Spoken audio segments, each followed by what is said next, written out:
सिद्धिविनायकमूर्ति की जय। जानकीकान्तस्मरणं जय जय राम राम। गोपिका जीवनस्मरणं गोविंद गोविंद। हर हर नमः पार्वतीपतये। हर हर महादेव। श्री सद्गुरुस्वामिनः जय। आञ्जनेयस्वामिनः जय। सदा बालरूपापि विघ्नाद्रिहन्त्री महादन्तिवक्त्रापि पञ्चास्य मान्या विधीन्द्रादिमृग्या गणेशाभिधामे विधत्तां श्रियं कापि कल्याणमूर्तिः श्यामा काचन चन्द्रिका त्रिभुवने पुण्यात्मनामानने सीमा शून्यकवित्ववर्षजननी याः कापि कादम्बिनी मारारातिमनोविमोहनविधौ काचित्तमः कन्दली कामाक्ष्याः करुणाकटाक्षलहरी कामाय मे कल्पतां शारदा शारदाम्बोजवदना वदनाम्बुजे सर्वदा सर्वदास्माकं सन्निधिं क्रियात्। श्रुतिस्मृतिपुराणानाम् आलयं करुणालयं नमामि भगवत्पादशङ्करं लोकशङ्करं। सदाशिवसमारम्भां शङ्कराचार्यमध्यमाम् अस्मदाचार्यपर्यन्तां वन्दे गुरुपरम्पराम्। अपारकरुणासिन्धुं ज्ञानदं शान्तरूपिणं श्रीचन्द्रशेखरगुरुं प्रणमामि मुदान्वहं।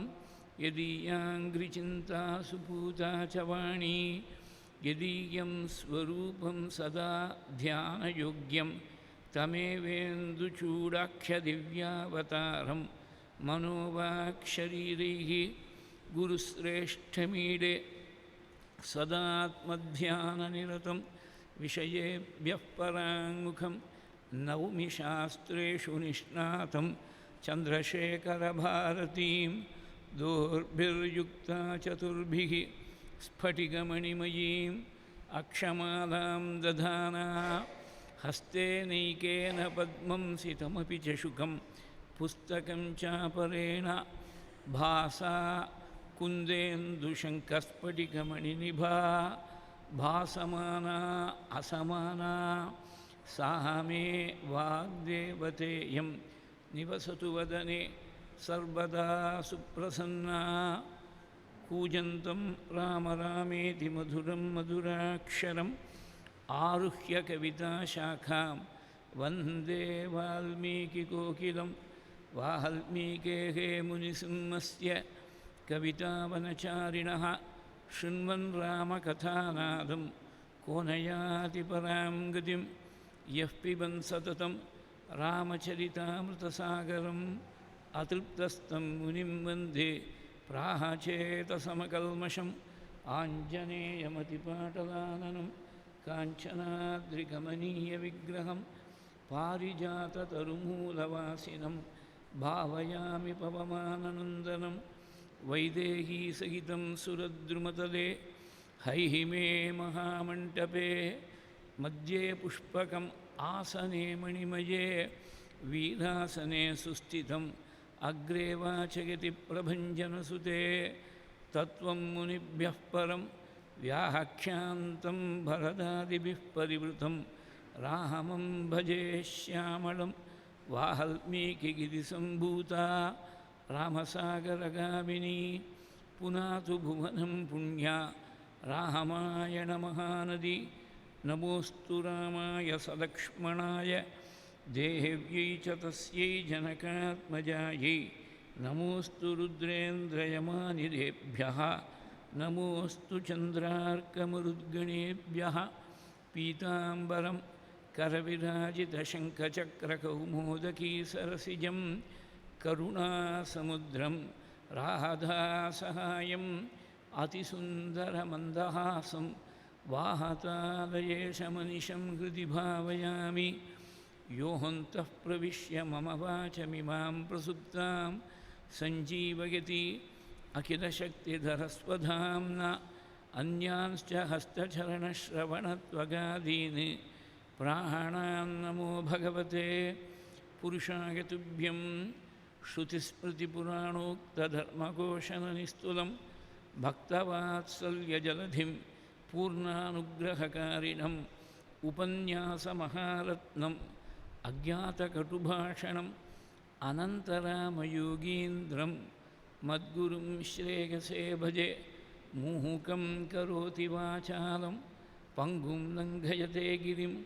यत्कृपा तमहं वन्दे परमानन्दमाधवं भक्तवात्सल्यजलधेः परमानन्दरूपिणः अस्मदाचार्यराजस्य प्रपन्नोऽस्मि पदाम्बुजं त्र्यम्बकपुराधीशं गणाधिपसमन्वितं गजारूढमहं वन्दे शास्तारं कुलदैवतं विराजन्तं त्रिनयने वल्लीसेनापतिं प्रभुं वाञ्छितार्थप्रदं वन्दे षण्मुखं कुलदैवतं बुद्धिर्बलं यशो धैर्यं निर्भयत्वमरोगता अजाड्यं वाक्पटुत्वञ्च हनुमत्स्मरणात् भवेत् அஞ்சிலே ஒன்று பெற்றான் அஞ்சிலே ஒன்றை தாவி அஞ்சிலே ஒன்றாராக ஆரியர்க்காக ஏகி அஞ்சிலே ஒன்று பெற்றான் அங்கை கண்டு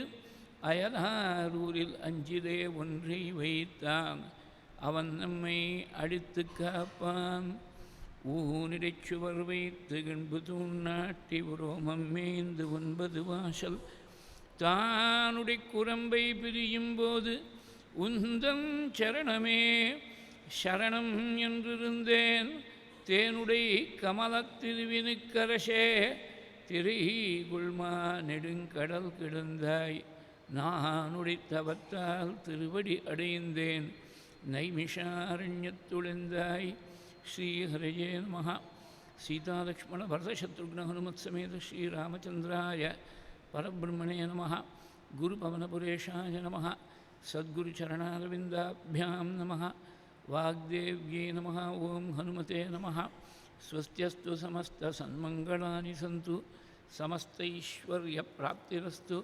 श्लोकैकदेशश्रवणपठनमात्रेण वक्तुश्च श्रोतॄणां धर्मादिनिखिलपुरुषार्थ सिद्धिप्रदे समस्तकलिकल्मषापनोतनपटुतरे श्रीमद् रामायणे वाल्मीकीय आदिकाव्ये अद्य वर्तमानकथाप्रसङ्गः पूर्वकथासङ्ग्रहश्च श्रीहरये नमः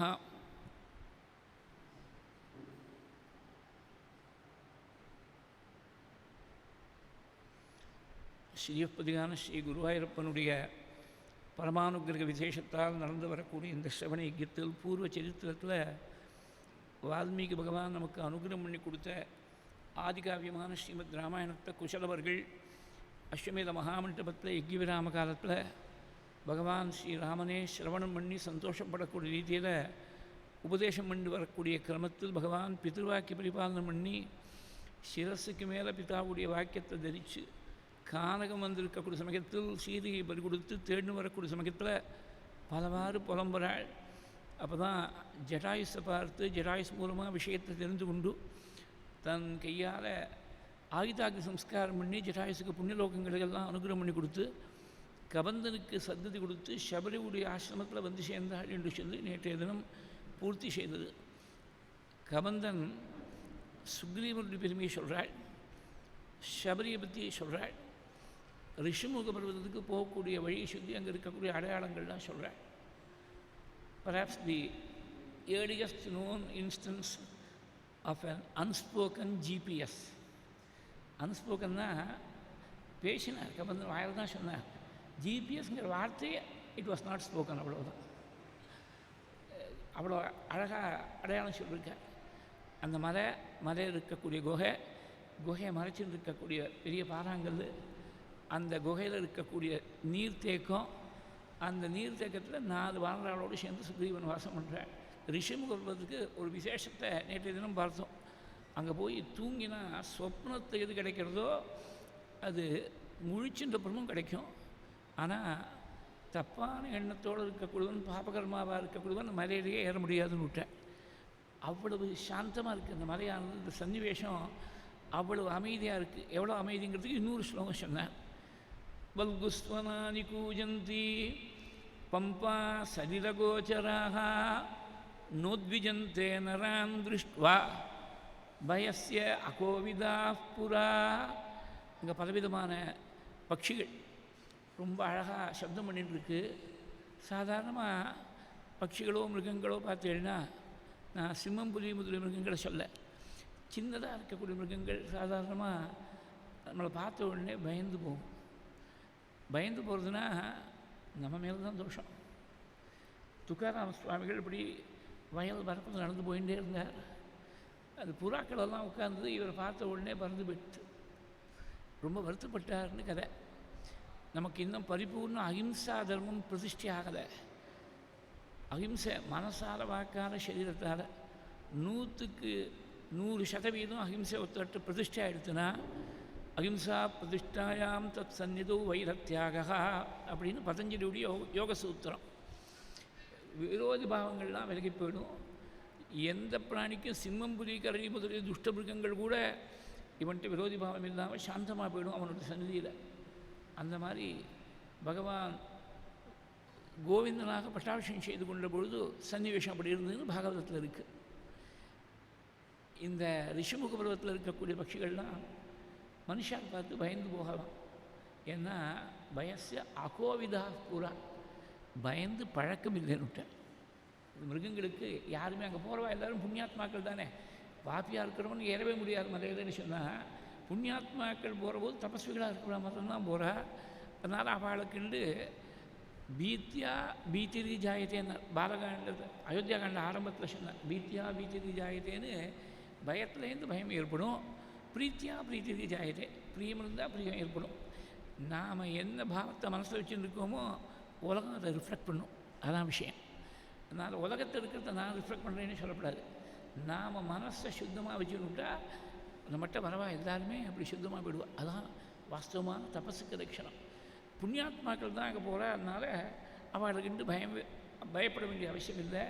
ரொம்ப சாந்தமாக இருக்குது. இந்த பட்சிகள் தான் சாந்தமாக இருக்குது. இப்படியெல்லாம் அடையாளம் சொல்லியிருக்கார் கபந்தன். சபரியுடைய ஆசிரமத்துக்கு சுவாமி வந்து சேர்ந்தார். இந்த ஆரண்ய காண்டத்தை பாருங்கோ, எத்தனை பேருக்கு சத்தியத்தை கொடுத்துருக்கா. ஜட்டாயுசுக்கு ஒவ்வொருத்தருக்கும் ஒரு காரணம். ஜட்டாயுசுக்கு கொடுத்தாருன்னு சொன்னால் தனக்கு பெரிய உபகாரம் பண்ணார், உயிரையே தனக்காக தியாகம் பண்ணார்னு சொல்லலாம். இந்த கபந்தன் சாப விமோச்சனம். சபரி குரு கைங்கரியம் இருக்காள். பகவான் கொடுக்குற சபரிக்கு சந்ததியை குரு சுசூஷையாக அடைஞ்சுட்டாள். பகவான் வந்து சாட்சியாக இருந்தார். பின்னாடி வாலிக்கு மோட்சம் கொடுக்க போகிறாள். இது எல்லாமே சீதையை விட்டு பிரிஞ்சு இருக்கிற பொழுது. அதை நல்லா கவனிக்கணும். பெரிய துக்கத்தில் இருக்கக்கூடிய சமயத்தில் கூட புறத்தையாருக்கு மாற முடிஞ்ச மட்டும் சந்ததி கொடுக்கணும். அவளுக்கு என்னென்ன செய்யணுமோ சாப்ப விமோச்சனம் பண்ணி வைக்கணும். வாலியை போல் இருக்கக்கூடியவனுக்கு முதற்கொண்டு பின்னாடி சொல்கிறேன். வாலிராம சம்வாதம் வருவது சொல்லும்போது உனக்கு வைகுண்டத்தில் சீட் ரிசர்வ்னு விட்டாள் வாலிக்கு. அந்த மாதிரி உய்வித்து விட்டாள் வாலியை. ராவணனுக்கு முதற்கொண்டு சந்ததி கொடுக்க போகிறாள். சீதையை விட்டு பிரிஞ்சு இருக்கிற போது இவ்வளவும். இந்த பிரிஞ்சு இருக்கிற போதே இப்படி அனுகிரகம்னு சொன்னால், பிராட்டியோடு சேர்ந்து சீதாராமாளாக போய் நாம் சேவிச்சுட்டோம்னா எப்பேற்பட்ட அனுகிரகம் கிடைக்கும்னு யார் சொல்ல முடியும்? இப்போ நாம் உபாசிக்கக்கூடிய ராமன் தான் பட்டாபிஷேக ராமன் தான். வனவாச ராமன் காலம் அந்த 14 வருஷத்தோடு சரி. அப்புறம் பாக்கி இருக்கக்கூடிய காலமெல்லாம் நான் பாலராமனாகவோ கல்யாணராமனாகவோ இல்லை விஜயராகவனாகவோ இல்லை பட்டாபிஷேகம் பண்ணி இருக்கக்கூடிய பட்டாபிராமனாகவோ ராஜாராமனாகவோ இப்படி தானே பகவானை நாம் சேவிச்சுருக்கோம். எங்கேயுமே எனக்கு தெரிஞ்சு அந்த கீதா பஸ் கோரக்பூரில் சில ஆர்ட் பிளேட்ஸ் போட்டிருக்கா. அதை தவிர வேறு எங்கேயுமே ராமன் சொன்னால் ஒன்று கோதண்டராமனாக இருப்பார், இல்லை பட்டாபிராமனாக சிம்மாசனத்தில் இருப்பார். இந்த 2 படங்கள் தான் ரொம்ப பிரசித்தமாக இருக்குது. மர உரி நிறுத்தும் ஜடை போட்டு இருக்கக்கூடிய படம் சாதாரணமாக நம்ம கிரகங்களில் எங்கேயுமே ராமனுடைய படம் அப்படி பார்க்க முடியல. அந்த 14 வருஷம் மாத்திரம்தான் வல்கரதாரியாக ஜட்டாதாரியாக சுவாமி இருந்தாள். சீதையை விட்டு பிரிஞ்சு இருக்கிற போது இப்படி அனுகிரகம் பண்ணுறாள். அங்கே சபரியுடைய ஆசிரமத்துக்கு வந்து சேர்ந்தாள். அவளை பார்த்த உடனே சபரி எழுந்திருந்து காலில் விழுந்து நமஸ்காரம் பண்ணாள். சபரியை பார்த்து குஷலம் விசாரித்தாள் சுவாமி. குஷலம் விசாரிக்கக்கூடிய வியாஜத்தில் தபஸ் பண்ணக்கூடியவாளுக்கு என்னெல்லாம் சித்திக்கணுங்கிறத ஒரு சுருக்கமாக 2 ஸ்லோகத்தில் சொல்லிவிட்டாள். எப்போதுமே நல்ல காரியம் பண்ணணும்னு நினச்சா அதுக்கு நிறைய விக்னங்கள் வரும். விக்னங்களை எல்லாம் ஜெயிச்சுட்டியாமா, தபஸ் அபிவிருத்தி ஆகிறதா? தபஸ் அபிவிருத்தி ஆகிறதுன்னு என்னமா தெரிஞ்சுக்க முடியும்? கோபம் சமனமாகணும், ஆகாரம் தானாக குறையணும். நாம வலுக்கட்டாயமாக குறைக்கப்படாது ஆகாரத்தை. அதே மாதிரி நியமங்களை எல்லாம் நல்லா பரிபாலனை பண்ணி வரியா. நியமத்தை அனுஷ்டானம் பண்ணுறதுக்கு பலன் மனசுக்கு ஒரு சுகம், சரீரத்துக்கு சுகத்தை சொல்லலை. தபஸ் பண்ணக்கூடியவனுக்கு சரீர சுகத்தை அவன் தேடக்கூடாது. சரீரம் சுகமாக இருக்கலாம், சுகமாக இல்லாமல் இருக்கலாம். தவம்னு சொன்னாலே உடம்பை வருத்தி எடுத்துன்னு செய்யக்கூடாது தான் தபஸ். அதனால் சரீரம் கொஞ்சம் சிரமப்படும். அந்த சரீரத்துடைய சிரமத்தை சிரமமாக நினைக்காமல் இருக்கிறது தான் 8 ஆத்மகுணங்களில் ஒன்றா இருக்கக்கூடிய அனாயாசம் அப்படின்னு சொல்கிறது. ஆயாசம்னா சிரமம் இருக்கும், ஆயாசத்தை ஆயாசமாக நினைக்காமல் இருக்கணும். இது சப்தாகனமாக பண்ணுறவாளுக்கு நல்லாவே தெரியும். ஏன்னா சரீரத்துக்கு சிரமம்தான், சாதாரணமான விஷயம் இல்லை. ஆனால் மனசுக்கு ஒரு ஏற்பட ஒரு ஆனந்தம் இருக்க, அதுக்கு கோடி ரூபா கொடுத்தா அந்த ஆனந்தத்தை வாங்க முடியாது, ரூபா கொடுத்து வாங்க முடியாது. அவாவா அனுஷ்டானம் பண்ணி தான் அந்த ஆனந்தத்தை அனுபவிச்சாகணும். அதனால் மனசு சுகமாக இருக்கா, இவ்வளவும் சிந்திச்சு கொடுத்தனா நீ பண்ணியிருக்கக்கூடிய குரு சுசுஷை சபலமாக போயிடும். கச்சித்தே நிர்ஜிதா விக்னாக கச்சித்தே வர்ததே தபஹ கச்சித்தே நியமாः பிராப்தாः கச்சித்தே நியதக்ரோதः ஆகாரஸ்ச தபோதனே கச்சித்தே நியமாः பிராப்தாः கச்சித்தே மனசः சுகம் கச்சித்தே குரு சுஷ்ரூஷா சபலாச்சாருபாஷினி. சுவாமி கேட்டதுக்கு அவர் பதில் சொல்லக்கூடிய அழகு பாருங்கோ. இப்போ தான் தபஸ் சித்திச்சுதுன்னு. 14 வருஷம் முன்னாடியே மதங்காதி ரிஷிகள் புண்ணியலோகம் கிளம்பி போயிட்டாள், சபரி தனியாக விட்டுவிட்டு ஆசிரமத்தில். ஆனால் இப்போ தான் சித்திச்சுது. அத்யப்பிராப்தா தபஸ் சித்திகி. தபஸ் சித்திச்சிருக்குங்கிறது ஏதாவது ஃபிசிக்கலாக என்ன அடையாளம் சொல்ல முடியும்? தபஸ் சித்தி ஆகிடுச்சுனாக்க ஏதோ பேங்க்கில் செக்கு கிரெடிட் ஆகிடுச்சுன்னா மெசேஜ் வருது, இவ்வளோ இருக்குது பேலன்ஸ்னு வருது. தபஸ் சித்தி ஆகிடுச்சுன்னு யாராவது மெசேஜ் அனுப்ப முடியுமா? யார் அனுப்ப முடியும்? அது இந்த உலகத்தை சேர்ந்த சமாச்சாரமே இல்லையே. ஆனால் தபஸ் சித்தி ஆகிடுச்சுன்னு என்னமா தெரியுதுன்னா, உன்னை தரிசனம் பண்ண இல்லாமல் தபஸ் சித்தியாக இருக்கிறதுனால தான் உனக்கு தரிசனம் கிடைச்சதுன்னா. அத்யப்பிராப்தா தபஸ் சித்திகி தவ சந்தர்ஷனமயா. சந்தர்ஷனாத்து அப்படிங்கிற. ஏன்னா இது மட்டும் மதங்கிற சொன்ன காலத்துலேருந்தே ராமன் தியானம் பண்ணிகிட்டே இருக்காள். அவள் வேறு ஸ்மரணமே கிடையாது. ராமநாமா வாக்கில் மனசில் எப்போதுமே ராம தியானம். அது உள்ளே நான் பார்த்துருந்தேன் இத்தனை நாளாக. உள்ளே பார்த்த ரூபம் வெளியிலையும் பார்த்துருந்தேன் இத்தனை நாளாக. தர்ஷனம், இப்போ சந்தர்ஷனம். தவ சந்தர்ஷனமயா அத்யப்பிராப்தா தபசித்திகி தவ சந்தர்ஷனமயா அத்யமே சபலம் தப்தம் குரவஸ்ச சுபூஜிதாக. இது எல்லாமே தவசந்தர்ஷனாத்துங்கிறது காமனா அன்வயம் பண்ணிக்கணும். தவசந்தர்ஷனான்மயாங்கிறது காமனா அன்வயம் பண்ணிக்கணும். தபசித்திக்கு பிராப்தா சபதம் சுத்தப்தம் மயா கிருத்தம் குருவஸ்ச சுபூஜிதாக. குருவை நல்லா பூஜை பண்ணிவிட்டேன். குருவை ஏன் பூஜை பண்ணேன்னு என்னமா தெரியுதுன்னா உன் தர்ஷனம் கிடைச்சிருக்கு. குருவுக்கு பண்ண கைங்கரியம் பூர்ணமாக பலத்தை கொடுத்ததுனால தான் அத்யமே சபலம் தப்தம் குரவஸ்ச சுபூஜிதாக அத்யமே சபலம் ஜென்மா. இதெல்லாம் கிடச்சி கொடுத்தனாக்க குரு பூஜை பதிச்சு போயிடுத்து. குருவுக்கு பண்ண கைங்கரியம் பதிச்சு போயிடுத்து, தபஸு பதிச்சு போயிடுத்து, பகவானுடைய தரிசனம் கிடச்சி கொடுத்து. இதுக்கு மேலே வாழ்க்கையில் அடைய வேண்டியது ஏதாவது இருக்கோ? அத்யமே சபலம் ஜென்மா சொர்க்கச்சைவ பவிஷ்யதி. சொர்க்கம் ஏற்பட போகுது. இதெல்லாம் ஏற்கனவே நடந்தது. சபலம் ஜென்மா குருவஸ்ச சுபூஜிதாக, அதே மாதிரி சபலம் தத்துவம், இதெல்லாம் ஏற்கனவே நடந்து போன விஷயம். இனிமேல் வரப்போகிறது சொர்க்கச்சைவ பவிஷ்யதி. தொயி தேவவரே ராமா பூஜிதே புருஷ ரிஷபா. தேவசிரேஷ்டனாக தேவதேவோத்தமனாக இருக்கக்கூடிய உங்களை பூஜை பண்ணதுனால எனக்கு சொர்க்கப்பிராப்தி ஏற்பட போகுது. உங்களுடைய சௌமியமான கட்டாட்சத்தால் எனக்கு அனுகிரகம் பண்ணி என்னை பவித்திரம் பண்ணேலே. அதாவது பவித்திரம் பண்ணுறதுக்கு ஒன்றும் வாக்கால் ஒரு வார்த்தை சொல்லணும்னு அவசியம் இல்லை, செயலால் ஒரு காரியத்தை செய்யணும்னு அவசியம் இல்லை. நீ பவித்திரியாக போயிட்டேன்னு ஒரு மகானோ ஒரு குருவோ பகவானோ சொல்ல வேண்டிய அவசியம் இல்லை. கட்டாட்சம் பட்டா போகிறோம். நான் கீழே ஒரு நாளைக்கு சொன்னேன், குருவுக்கும் சிஷ்யனுக்கும் இருக்கக்கூடிய உறவை தீட்சைன்னு சொல்கிறது. பலவிதமான தீட்சைகளை பற்றி கீழே ஒரு நாள் சொன்னேன். அதனால் இது நயன தீட்சை. பகவான் கட்டாட்சத்தால் அனுகிரகம் பண்ணிருக்காள். சக்ஷுஷாத வசௌமியேன பூதாஸ்மி ரகுநந்தனா. இது உன்னுடைய கட்டாட்சம் விட்டு நான் பவித்திரமாக போயிட்டேன். கமிஷ்யாமி அக்ஷயாம் லோகம். முந்தின ஸ்லோகத்தில் சொர்க்கஞ்சீவ பவிஷ்யத் சொர்க்கஸ்டீவ பவிஷ்யத்தின்னா சொர்க்கம் அக்ஷயம் இல்லை. சொர்க்கமானது புண்ணியம் இருக்கிற மட்டும் அனுபவிக்கக்கூடிய லோகம். புண்ணியம் தீர்ந்து போன உடனே க்ஷீணே புண்ணிய மற்ற லோகம் விஷந்தீர்னு திருப்பி அனுப்பிச்சிடுவோம் இந்த ஊருக்கு. ஆனால் உன்னுடைய பிரசாதத்தால் கமிஷ்யாமி அக்ஷயாம் லோகானு துவத் பிரசாதாதரிந்தமா. உன்னுடைய அனுகிரகத்தால் திரும்பி வர வேண்டிய அவசியமில்லாத லோகத்துக்கு நான் போய் சேர்ந்துடுவேன். அக்ஷயமான லோகத்துக்கு போய் சேர போகிறேன்.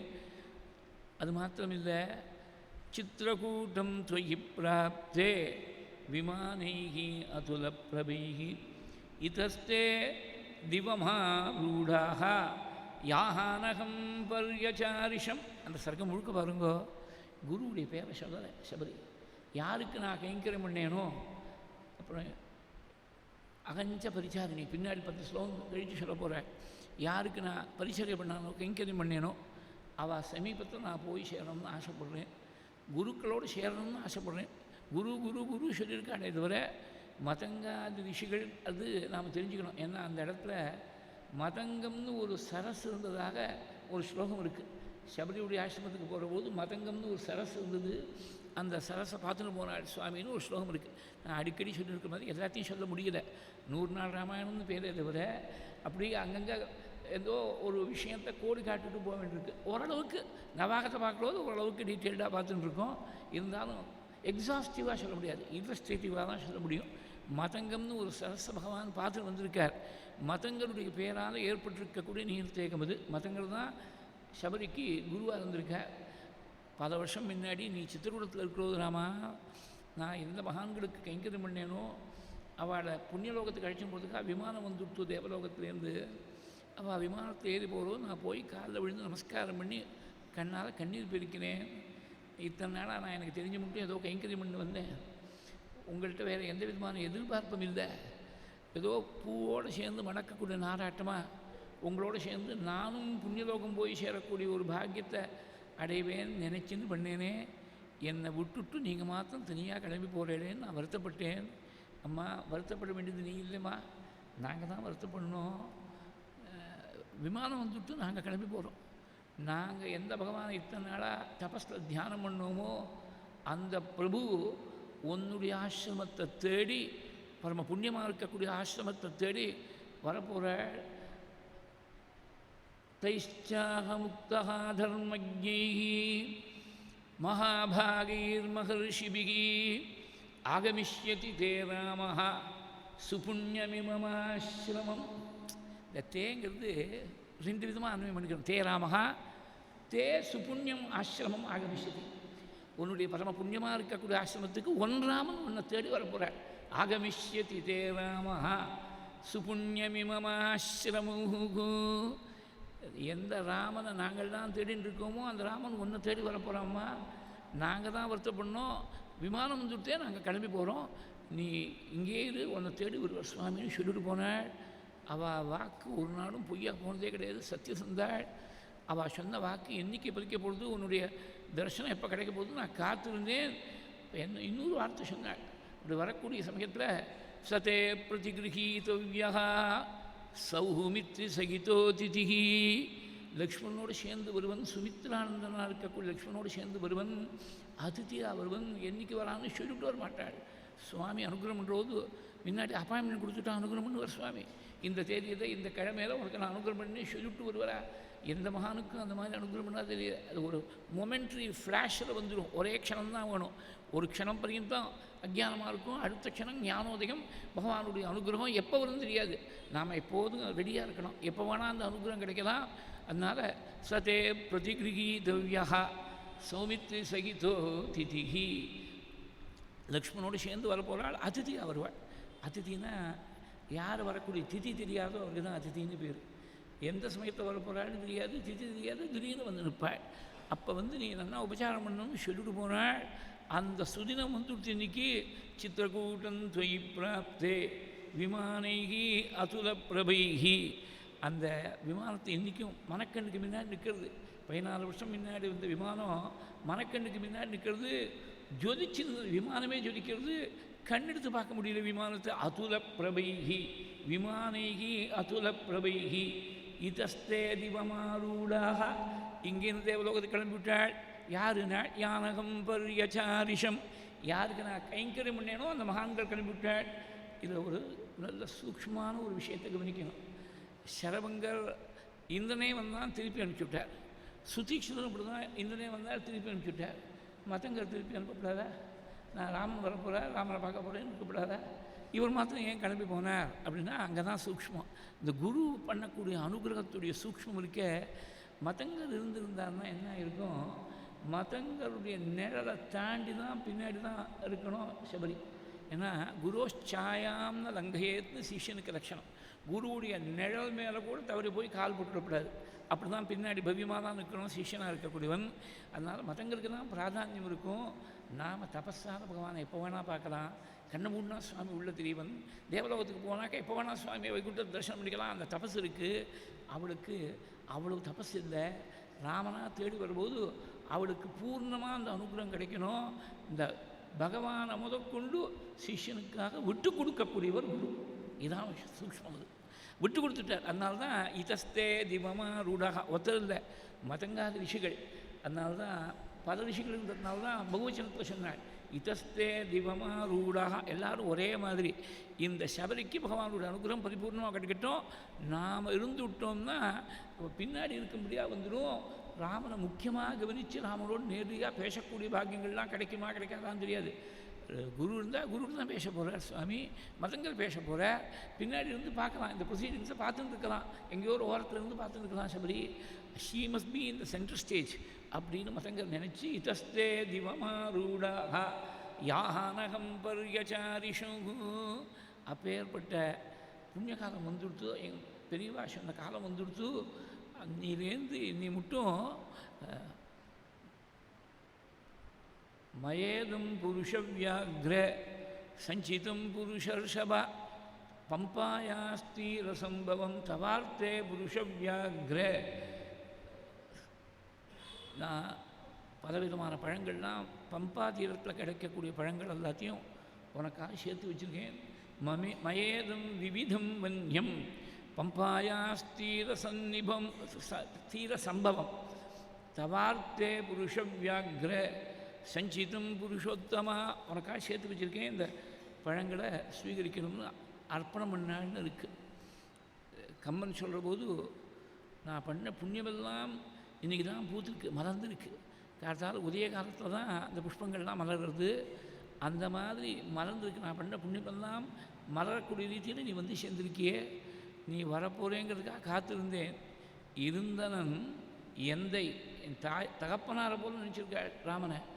இருந்தனன் எந்தை நீ ஈண்டு எய்து என்னும் கோலம் கொண்டது இந்த நாள்தான் என் புண்ணியம் பூத்ததென்ன. தவத்தின் அரசியை நோக்கி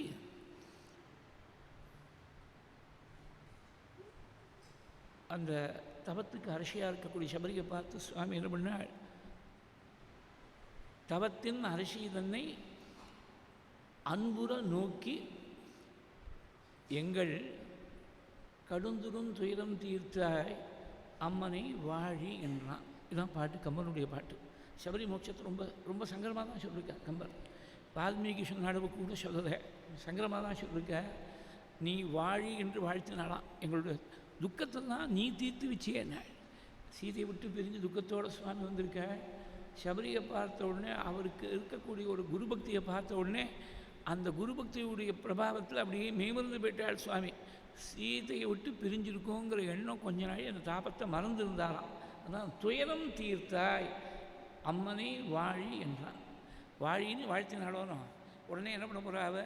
நான் சரீரத்தை பண்ணணும்னு ஆசைப்படுறேன்னு சொல்ல போகிறாள். மேலே குரு இருந்த இடங்களெல்லாம் காட்டிட்டு கடைசியில் சரீரத்தை விட போகிறேன்னு சொல்லி அக்னியை மூட்டி சரீரத்தை தியாகம் பண்ண போகிறாள். சுவாமி வாழின்னு வாழ்த்திவிட்டு இவன் உடனே கிளம்பி போகிறாளே, அது எப்படி? இந்த வாழின்னு சொன்னால் அதுக்கு என்ன அர்த்தம்? அது பிரயோஜனம் இல்லாமல் போயிடுச்சா? வாழின்னு சொன்னாக்க இந்த சரீரத்தில் தான் வாழணும்னு அவசியம் இல்லை. நீ சாஸ்வதமான க்ஷேமத்தை அக்ஷயமான லோகத்தை அடைய போகிறேன்னு ஒரு அர்த்தம். வாழின்னு சொன்னால் ராமாயணம் இருக்கிற மட்டும் உன்னுடைய பேரானது அமரமாக பிரகாசிக்க போகிறது. ராமாயணம் கேட்குறவா, சொல்கிறவா, படிக்கிறவா எல்லாரும் உன்னை பற்றி நினைக்க போகிறா. அவள் ஹிருதயத்தில் நீ வாழ போகிற. அதனால் வாழி என்றான் என்று கம்பனுடைய வாக்குக்கு அப்படி அர்த்தம் பண்ணிக்கணும்னு தோணுறது. குரு இந்த இடத்தெல்லாம் காட்டுற. இதை ட்ரிபிளிகன் பிரிவா ஒரு நாளைக்கு பேசிட்டு இருக்கும்போது சொன்னால், பூஜை பண்ணுறது வயசாகிடுத்து, கை நடுங்கிறது தான். அதனால் புஷ்போபகாரம் குர்வந்தி சமாது உத்வேபித்தை கரைகி, நடுங்கக்கூடிய கையோடு அர்ச்சனை பண்ணாள் அப்படிங்கிற. அதாவது ரொம்ப மகான்களாக இருந்தால் கூட வயசாகிடுச்சுன்னா அந்த வயசுக்கு இருக்கக்கூடிய லட்சணங்கள்லாம் சிலது வருமோனோ, ஜரையுடைய லட்சணங்கள்லாம் வருமோனோ, அந்த லட்சணங்கள்லேருந்து தப்ப முடியாது. ஞானிகள் கூட தப்ப முடியாது. வயசாகிடுச்சுன்னா அதுக்கு அந்த சரீரத்துக்கு என்னென்ன லட்சணங்கள் வருமோ அதெல்லாம் வரும். ஆடின்னு இருக்குது. இதில் முக்கியமாக கவனிக்க வேண்டிய விஷயம் என்னன்னாக்க, நாம இருந்தால் அது கையெல்லாம் ஆடுறது, உடம்பு சரியாயில்லை, இன்றைக்கி வாடினா பூஜை வாடினான்னு வச்சுடுவோம். அவள் பூஜை வாடினான்னு வைக்கல. சமாத் உத்வேபிதை கரைகி அசக்னுவத் பீதைர் கந்தும். சமுத்திரத்தில் போய் ஸ்நானம் பண்ணுவாடாம் புண்ணியகாலங்களில். அந்த சமுத்திரத்துக்கு போக முடியல. அசக்னுவத் பீதைர் கந்தும். உடனே என்ன பண்ணால், என்னத்தால் போக முடியலன்னா, உபவாசாசிரமாரசைகி, ரொம்ப கடுமையான உபவாசம், சரீரம் ரொம்ப க்ஷீணமாக போயிடுத்து, தெம்பு இல்லை. ஆனால் சிந்தித்தே அபியாகதாம் பஷ்ய சகசா சப்தசாகரான்னு சகிதான் சப்தசாகரான். அப்போ நினைச்ச மாத்திரத்தை சமுத்திரங்களெல்லாம் இவா இருக்கக்கூடிய இடத்த தேடி வந்துடுச்சு. சிந்தித்தே அபியாகதான் பஷ்ய சகிதான் சப்தசாகரான்னு. அந்த தபஸ் எப்படி இருந்திருக்கணும்? நினைச்ச மாத்திரத்துக்கு சமுத்திரம் வருது, நதி வருது. அது மாத்திரம் இல்லை, இவா உடுத்திண்டு மர உரி உடுத்திண்டு அடுத்த ஸ்லோகத்தில் மர உரி உடுத்திண்டு ஸ்நானம் பண்ணிருக்க. ஸ்நானம் பண்ணி ஈரமாக போயிருக்கக்கூடிய அந்த மர உரியை பக்கத்தில் மரத்தில் உணர்த்தி வச்சுருந்தாலாம். அப்படியே இருக்குது பாரு, இந்த மர உரி அப்படியே இருக்கிறாமா. அது மாத்திரம் இல்லை, அவள் புஷ்பங்களைகள்லாம் எடுத்து அர்ச்சனை பண்ணால் அந்த அர்ச்சனைகள்லாம் புஷ்பைகி புஷ்பைச்ச உற்பதைச்சைவ நம்ளானம் உபயாந்திதே மிளானத்துவம் உபயாந்திதே. புஷ்பங்கள்லாம் தாமரை புஷ்பங்கள்லாம் என்றைக்கோ 13 வருஷம் முன்னாடி அர்ச்சனை பண்ணுது, அப்படியே வாடாமல் இருக்கான். வாடாமலர் அப்படின்னு சொல்கிறோமோனோ வாஸ்தவத்திலேயே வாடாமலராக இருக்குது. நம் மிளானத்துவம் உபயாந்திதே, கொஞ்சம் கூட வாடி போகாமல் இருக்குது.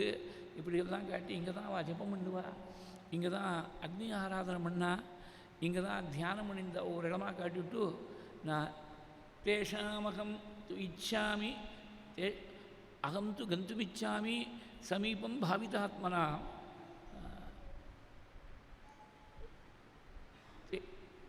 அவளுடைய பக்கத்தில் நான் போய் சேரணும்னு ஆசைப்படுறேன். ஏஷாம் ஆசிரமஹா ஏஷாம் அகஞ்ச பரிச்சாரிணி, ரிஷீனாம் ஆசிரமோ ஏஷாம் அகஞ்ச பரிச்சாரிணி.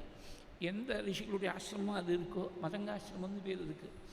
நானும் எந்த மகான்களுக்கு கைங்கரம் பண்ணேனோ அந்த மகான்கள்கிட்ட நான் போய் சேரணும்னு ஆசைப்படுறேன்னு சொன்ன உடனே சுவாமி அனுகிரகம் பண்ணி, பூஜிதோகம் துவயா சம்யக்கு, உன்னுடைய பூஜை ரொம்ப திருப்திகரமாக இருந்திருக்கு, அதனால் யதாகாமம் நீ உனக்கு எப்படி தோணுறதோ அப்படி பண்ணுன்னு விட்டாள், அனுமதி கொடுத்து விட்டாள். உடனே சுவாமி பார்த்துட்டே இருக்கிற போது குத்வாத்மானம் குத்தாசனே, ராமர் அனுமதி கொடுத்த உடனே அக்னியை தயார் பண்ணி அக்னியில் பிரவேசம் பண்ணாள். ஸ்வர்கமேவ ஜகாமசா குத்வா அனுஜாதா து ராமேன குத்வாத்மானம் குத்தாசனே ஜ்வலத்பாவக சங்காஷா. இது என்ன ஒரு வேடிக்கைனாக்க, இவ அக்னியில் பிரவேசம் பண்ண போகிறா. இவளே தபஸால் அக்னியாட்டமாக ஜொலிச்சுட்டு இருக்காளாம். அவள் போய் அக்னியில் பிரவேசம் பண்ணி ஸ்வர்க்கத்துக்கு போய் சேர்ந்தாள். போகிற போது எப்படி போனாள்னா, தபஸ்வினியாக இருக்கிற போது அவளுக்கு ஒன்றும் அலங்காரங்கள்லாம் கிடையாது. ஆனால் திவ்யாபரண சம்யுக்தா திவ்யமல்யானுலேபனா திவ்யாம்பரதரா தத்ர திவ்யமான வஸ்திரம் உடுத்திண்டு திவ்யமான ஆபரணங்கள்லாம் தரித்து கொண்டு திவ்யமான சுகந்தமாக இருக்கக்கூடிய சந்தனாதிகள்லாம் தரித்து கொண்டு அங்கே ததிஷே பிரியதர்ஷனா ரொம்ப பார்க்கறதுக்கே ரொம்ப அழகான ரூபத்தோடு கூட அதோடு கூட விராஜயந்தி தம் தேசம் வித்யுத் சௌதாமினி யதா திடீர்னு ஒரு மின்னல் கோடி தோணினாக்க எப்படி அந்த இடம் முழுக்க படிச்சுன்னு ஒரு வெளிச்சம் இருக்கணுமோ அந்த மாதிரி அந்த இடத்த முழுக்க இலுமினேட் பண்ணிட்டு கிளம்பி போகிறாள். விராஜயந்தி தம் தேசம் வித்யுத் சௌதாமணி யதாக எத்ரச்ச சுகிருதாத்மானகா விகரந்தி மகர்ஷய எந்த இடத்துல பரம புண்ணியத்தை பண்ணியிருக்கக்கூடிய மகர்ஷிகள்லாம் சஞ்சாரம் பண்ணுவாளோ அந்த இடத்துக்கு அவள் தத்புண்ணியம் ஸ்தபரிஸ்தான் என்ன ஸ்தானம்னு சொல்லலை. மகான்கள் ரிஷிகள் இருக்கக்கூடிய அந்த இடத்துக்கு தன் குருக்கள் இருக்கக்கூடிய இடத்துக்கு கிளம்பி போயிட்டாள். தற்புண்ணியம் சபரிஸ்தானம் சொர்க்கமேவ ஜகாமசா அந்த புண்ணியஸ்தானத்துக்கு குரு இருக்கக்கூடிய ஸ்தானத்துக்கு போய் சேர்ந்தாள். சபரின்னு சபரி மோட்சத்தை முடிச்சுட்டாள். இதில் ரொம்ப ரசமாக ஒரு விஷயம் கவனிக்க வேண்டிய விஷயம் என்னன்னாக்க பழங்களெல்லாம் இப்போ அர்ப்பணம் பண்ணான்னு இருக்குது ஸ்லோகம் இருக்குது. மயேதம் விவிதம் மன்யம் பம்பாயாஸ்தீர சந்நிபம் பம்பாயாஸ்தீர சம்பவம் சஞ்சிதம் புருஷ வியாக்ரே தவார்த்தே ரகுநந்தனா உனக்காக சேர்த்து வச்சுருக்கேன் எல்லாம் இருக்குது. சுவாமி சாப்பிட்டார்னு ஸ்லோகம் இல்லை. வால்மீகி ராமாயணத்தில் சுவாமி சாப்பிட்டார்னு ஸ்லோகம் இல்லை. ஆனால் சம்பிரதாயத்தில் சுவாமி ஏற்றுண்டார். வைஷ்ணவ சம்பிரதாயத்தில் என்ன சொல்லுவா, குகன் கொடுத்த ஆதித்யத்தை ஏற்றுக்கலை சுவாமி, சபரி கொடுத்த ஆதித்யத்தை மாத்திரம் ஏற்றுண்டார். ஏன் இந்த டிஃப்ரென்ஷியல் ட்ரீட்மெண்ட் அப்படின்னாக்க குகன் அவனும் இதே வேடுவ வம்சம்தான், சபரியும் அதே வேடுவ சபர ஜாதி தான். ஆனால் குகன் கொடுத்ததை ஏற்றுக்கலைனாக்கா குகனுக்கு குரு கைங்கரியம் என்ற சம்ஸ்காரம் ஏற்படல, அதனால் ஏற்றுக்கலை. சபரிக்கு குரு கைங்கரியத்தால் ஒரு சம்ஸ்காரம் ஏற்பட்டது, அதனால தான் அவள் கொடுத்தது சுவாமி ஏற்றுண்டாருன்னு வைஷ்ணவ சம்பிரதாயத்தில் சொல்கிறது வழக்கம். ஒரு கர்ண பரம்பரையாக ஒரு கதை வந்திருக்கு. சின்ன குழந்தைகளுக்கும் என்ன சொல்லுவா, பழங்கள்லாம் சேர்த்து மயேதம் விவிதம் மன்யம் பம்பாயாஸ்தி ரசம்பவம் சஞ்சிதம் புருஷ வியாக்ரே தவார்த்தே ரகுநந்தனா சேர்த்து வச்சு பழங்கள்லாம் சேர்த்து வச்சு ஒவ்வொரு பழமாக பார்த்து அது ருச்சியாக இருக்கான்னு கடித்து பார்த்து அப்புறம் ருச்சியாக இருக்கிற பழங்களை மாத்திரம் சேர்த்து வச்சா அதை ராமனுக்கு கொடுத்தாருன்னு இப்படி சின்ன குழந்தைகளுக்கு கதை சொல்கிற போது சொல்லுவேன். சின்ன குழந்தைகளுக்கு 4-5 வயசில் இருக்கிற கதை சொன்னால் ஓகே. அப்புறம் 50 வயசு ஆகிற போதும் அதே மாதிரி அந்த கதையை அப்படியே நினச்சிட்டு இருந்தாக்க அதுக்கு அந்த கதையுடைய ஸ்பிரிட் என்னங்கிறது நாம் தெரிஞ்சுக்கணும். சபரி மோட்சத்துடைய தத்துவம் என்னங்கிறது ரொம்ப ரசமான விஷயம். அது 2 விஷயங்கள். 13 வருஷமாக சித்திரகூடத்தில் சுவாமி இருக்கிறதுலேருந்து 13 வருஷம் முடிஞ்சு 14வது வருஷம் ஆரம்பத்தில் தான் வந்திருக்காரு இங்கே சுவாமி. அப்போ 13 வருஷமாக சேர்த்து வச்ச பழமாக வந்து அப்படியே இருக்குமா? காற்றால் ஒரு மரத்துலேருந்து பறிச்சாலே வெயிலுக்கு சாயங்காலத்துக்குள்ள கருகி போய்டுறது, அந்த கன்னி போய்டுறது அந்த பழம். மிஞ்சி போனால் 2-3 நாள் இருக்குமோ என்னமோ ஒரு பழம். 13 வருஷம் இருந்திருக்குமா? இது ஒரு கேள்வி. 2வது, மதங்காத ரிஷிகளுக்கு போய் இத்தனை நாள் கைங்கரியம் பண்ணிருக்காளே சபரி, இப்படி கைங்கரியம் பண்ண சபரிக்கு கடிக்கப்படாது, கடித்து பகவானுக்கு கொடுக்கப்படாதுங்கிற எலிமெண்ட்ரி ஆச்சாரம் கூட அவளுக்கு தெரியாமல் இருந்திருக்குமா? அந்த எலிமெண்ட்ரி ஆச்சாரம் கூட தெரியாமல் இருந்தால் இத்தனை வருஷம் கைங்கரியம் பண்ணிருக்க முடியுமா? மதங்களுக்கு கைங்கரியம் பண்ணிருக்க முடியுமா? இந்த 2 கேள்விகள் தொக்கி நிற்கிறது. அதனால் when the apparent meaning does not fit, you must seek a deeper meaning, deep seek, you must seek deeper அப்படின்னு அர்த்தம். அது வேறு சமாச்சாரம். அந்த ஆர்டிஃபிஷியலுக்கு போவான்னா நம்ம நேச்சுரலாக பகவான் கொடுத்துருக்கக்கூடிய இன்டெலிஜென்ஸ் யூஸ் பண்ணால் யூ சீக் டீப். ஆர்டிஃபிஷியலாக இருந்தால் டீப் சீக்கு. நீ நேச்சுரலாக தேடினாக்க சீக்கிங் டீப், அவ்வளவுதான். அந்த சபரி கொடுத்த பழம் என்ன? ஒரு சின்ன ஒரு கதை சொல்கிறேன். It's an allegory. ஒரு தோட்டக்காரன், செடிகள் கொடிகளை பற்றியெல்லாம் நன்னா தெரிஞ்சவர். Is an expert in horticulture. பலவிதமான செடிகள், பலவிதமான கொடிகள், பலவிதமான விதைகள்லாம் வர்றது பெரிய பிரம்மாண்டமான ஒரு உத்தியானவனம் அவர் பார்த்துட்டு இருக்கார். அதில் ரொம்ப அபூர்வமாக அத்திபூத்தா அப்படின்னு சொல்கிறா பாருங்க. அந்த மாதிரி என்றைக்கோ ரொம்ப வருஷங்களுக்கு ஒரு முறை தான் பூக்கக்கூடிய ஒரு செடி ஒன்று கிடச்சிது. அந்த செடி, அந்த விதையை பார்த்த உடனே இந்த தோட்டக்காரருக்கு ரொம்ப சந்தோஷமாக போயிடுது. இது ரொம்ப அபூர்வமாச்சே, இதை நன்னா நாம் ரட்சிக்கணும்னு சொல்லி இந்த உத்தியானவனத்தில் ஏதாவது ஆடு மாடுகள்லாம் வந்து கடிச்சுட்டா என்ன பண்ணுறது? ஆடு கடித்த செடியும் பிராமண சாபம் ஏற்பட்ட குடும்பமும் அப்புறம் க்ஷேமத்தடைகிறது இல்லை. அப்படி தான் சொல்லுவோம். ஆடு கடிச்சுட்டா அந்த செடி அப்புறம் வளராது. பிராமண சாபம் வந்துவிட்டால் அந்த குடும்பம் தழைக்காது. ஆடுகள்லாம் கடிக்காமல் இருக்கணுங்கிறதுக்காக என்ன பண்ணால் ஒரு வேலியை எழுப்பினான். அந்த தோட்டக்காரர் வேலியை எழுப்பினான். அதுக்கு உரமெல்லாம் போட்டால் நன்னா காலக்கிரமத்தில் நன்னா வளர்ந்தது. பெருசாக மரமாக வளர்ந்துடுத்து. பெருசாக மரமாக வந்த உடனே இனிமேல் வேலி தேவையில்லைன்னு வேலியை கட்டி விட்டுட்டார். சின்னதாக இருக்கிறபோது இடம் சரியாக இருக்கிற போது ஆடுகளுக்கெல்லாம் ஈஸியாக அக்சசிபிளாக இருக்கும். ரொம்ப உயரமாக போயிடுச்சு. இனிமேல் ஆடு ஏறினா தான் பிடிக்க முடியும். அது போய் அவ்வளோ தூரம் பிரயத்னம் பண்ணாதுன்னு சொல்லிவிட்டு இந்த மரமானது தன்னையே பார்த்துக்கிறதுக்கு அதுக்கு சக்தி வந்துடுச்சுன்னு விட்டுட்டு போயிட்டார் இந்த தோட்டக்காரர். இனிமேல் நம்முடைய நற்சரை தேவையில்லை அப்படின்னு விட்டுட்டு போயிட்டார். காலக்கிரமத்தில் என்ன எடுத்து செடியாக இருந்து அது மரமாகி மரத்துலேருந்து கிளை வந்து கிளையிலேருந்து அரும்பு வந்து புஷ்பம் வந்து புஷ்பத்துலேருந்து காய் வந்து பழம் வந்துடுத்து. அந்த பழத்தை எவ்வளோ ருச்சியாக இருக்குது இந்த பழம், இதை பார்க்கணும் அப்படின்னு சொல்லி அந்த மரமானது அந்த பழத்தை தானே ருச்சி பார்த்தது. நேச்சுரலாக இருக்கக்கூடிய எக்ஸாம்பிள்லேருந்து கொஞ்சம் டீவியேஷன் இங்கே. எந்த மரமும் தான் பழுக்கக்கூடிய பழத்தை தானே ருச்சி பார்க்காது. எந்த நதியும் தன்னிடத்தில் ஓடக்கூடிய ஜலத்தை தானே பானம் பண்ணாது. நம்ம கதையில் ஒரு சின்ன சேஞ்ச். இந்த மரமானது தன்னிடத்தில் பழுத்திருக்கக்கூடிய பழத்தை தானே அனுபவித்து பார்த்தது.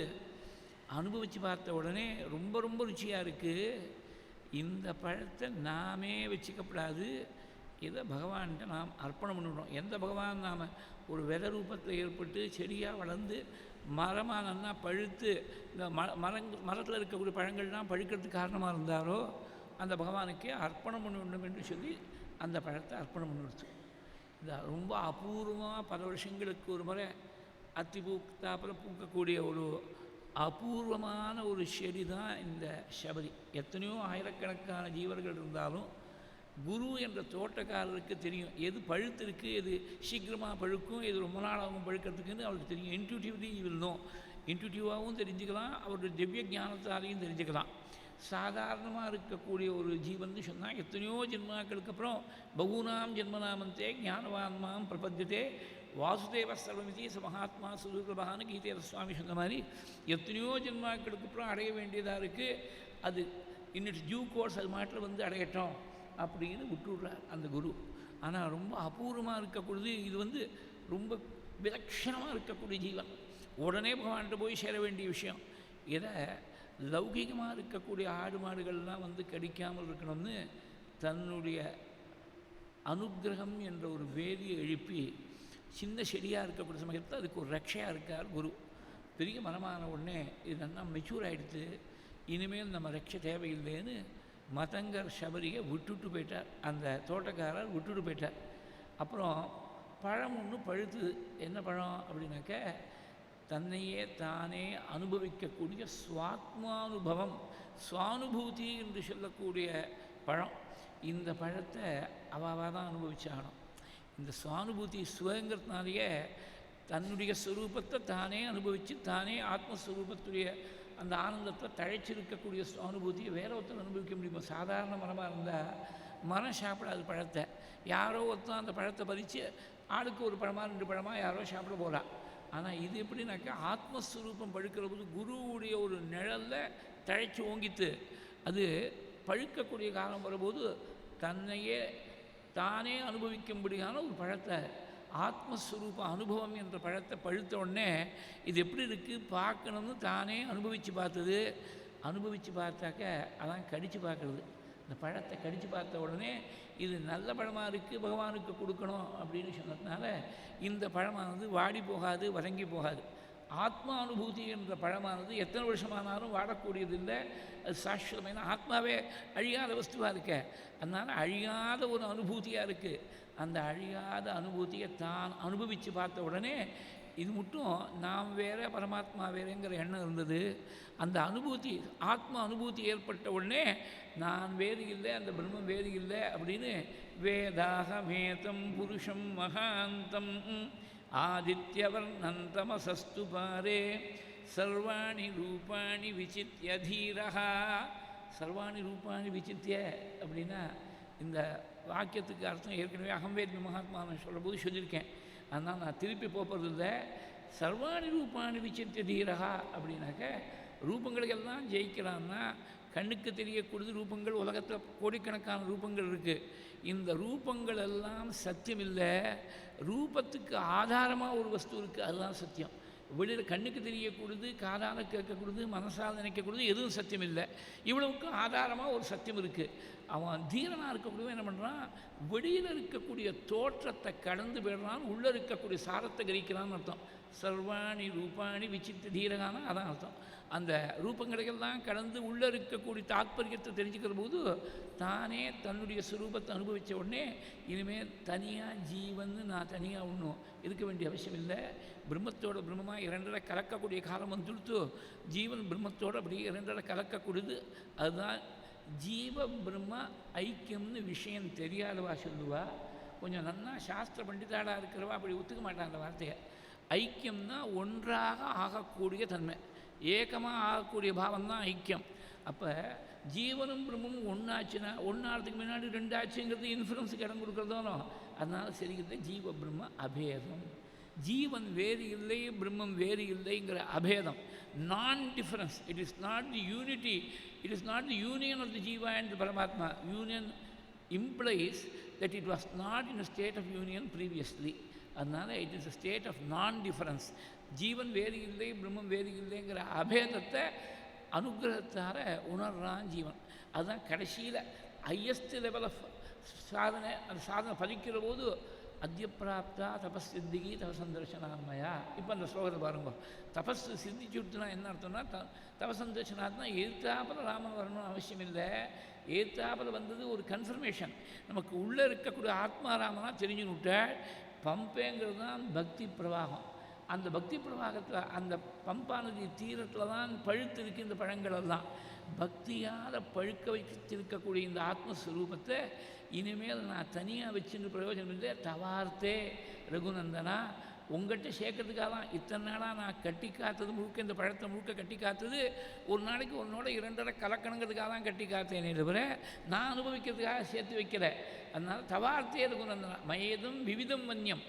வனம் அப்படின்னா வனம்னா காடு, வன்யம்னு சொன்னால் காட்டில் தோணக்கூடியது வன்யம். எனிதிங் பர்டெய்னிங் டு தி ஃபாரஸ்ட், அதுக்கு வன்யம்ங்கிறது அது வந்து அட்ஜெக்டிவல் ஃபார்ம். சம்சாரமாக இருக்கக்கூடிய வனத்தில் பக்தி என்ற பம்பா நதி ஓடக்கூடிய இடத்துல, அந்த பம்பா தீரத்தில் காட்டிலிருந்து எத்தனையோ பேர் எத்தனையோ விதமாக வாழ்க்கை நடத்தின்னு இருக்கா. உன்னுடைய அனுகிரகத்தால் இந்த ஆத்மஸ்வரூபமாக இருக்கக்கூடிய பழத்தை விவிதம்னு சொன்னாக்க பல ஸ்டேஜஸ் தாண்டி வந்திருக்கேன்.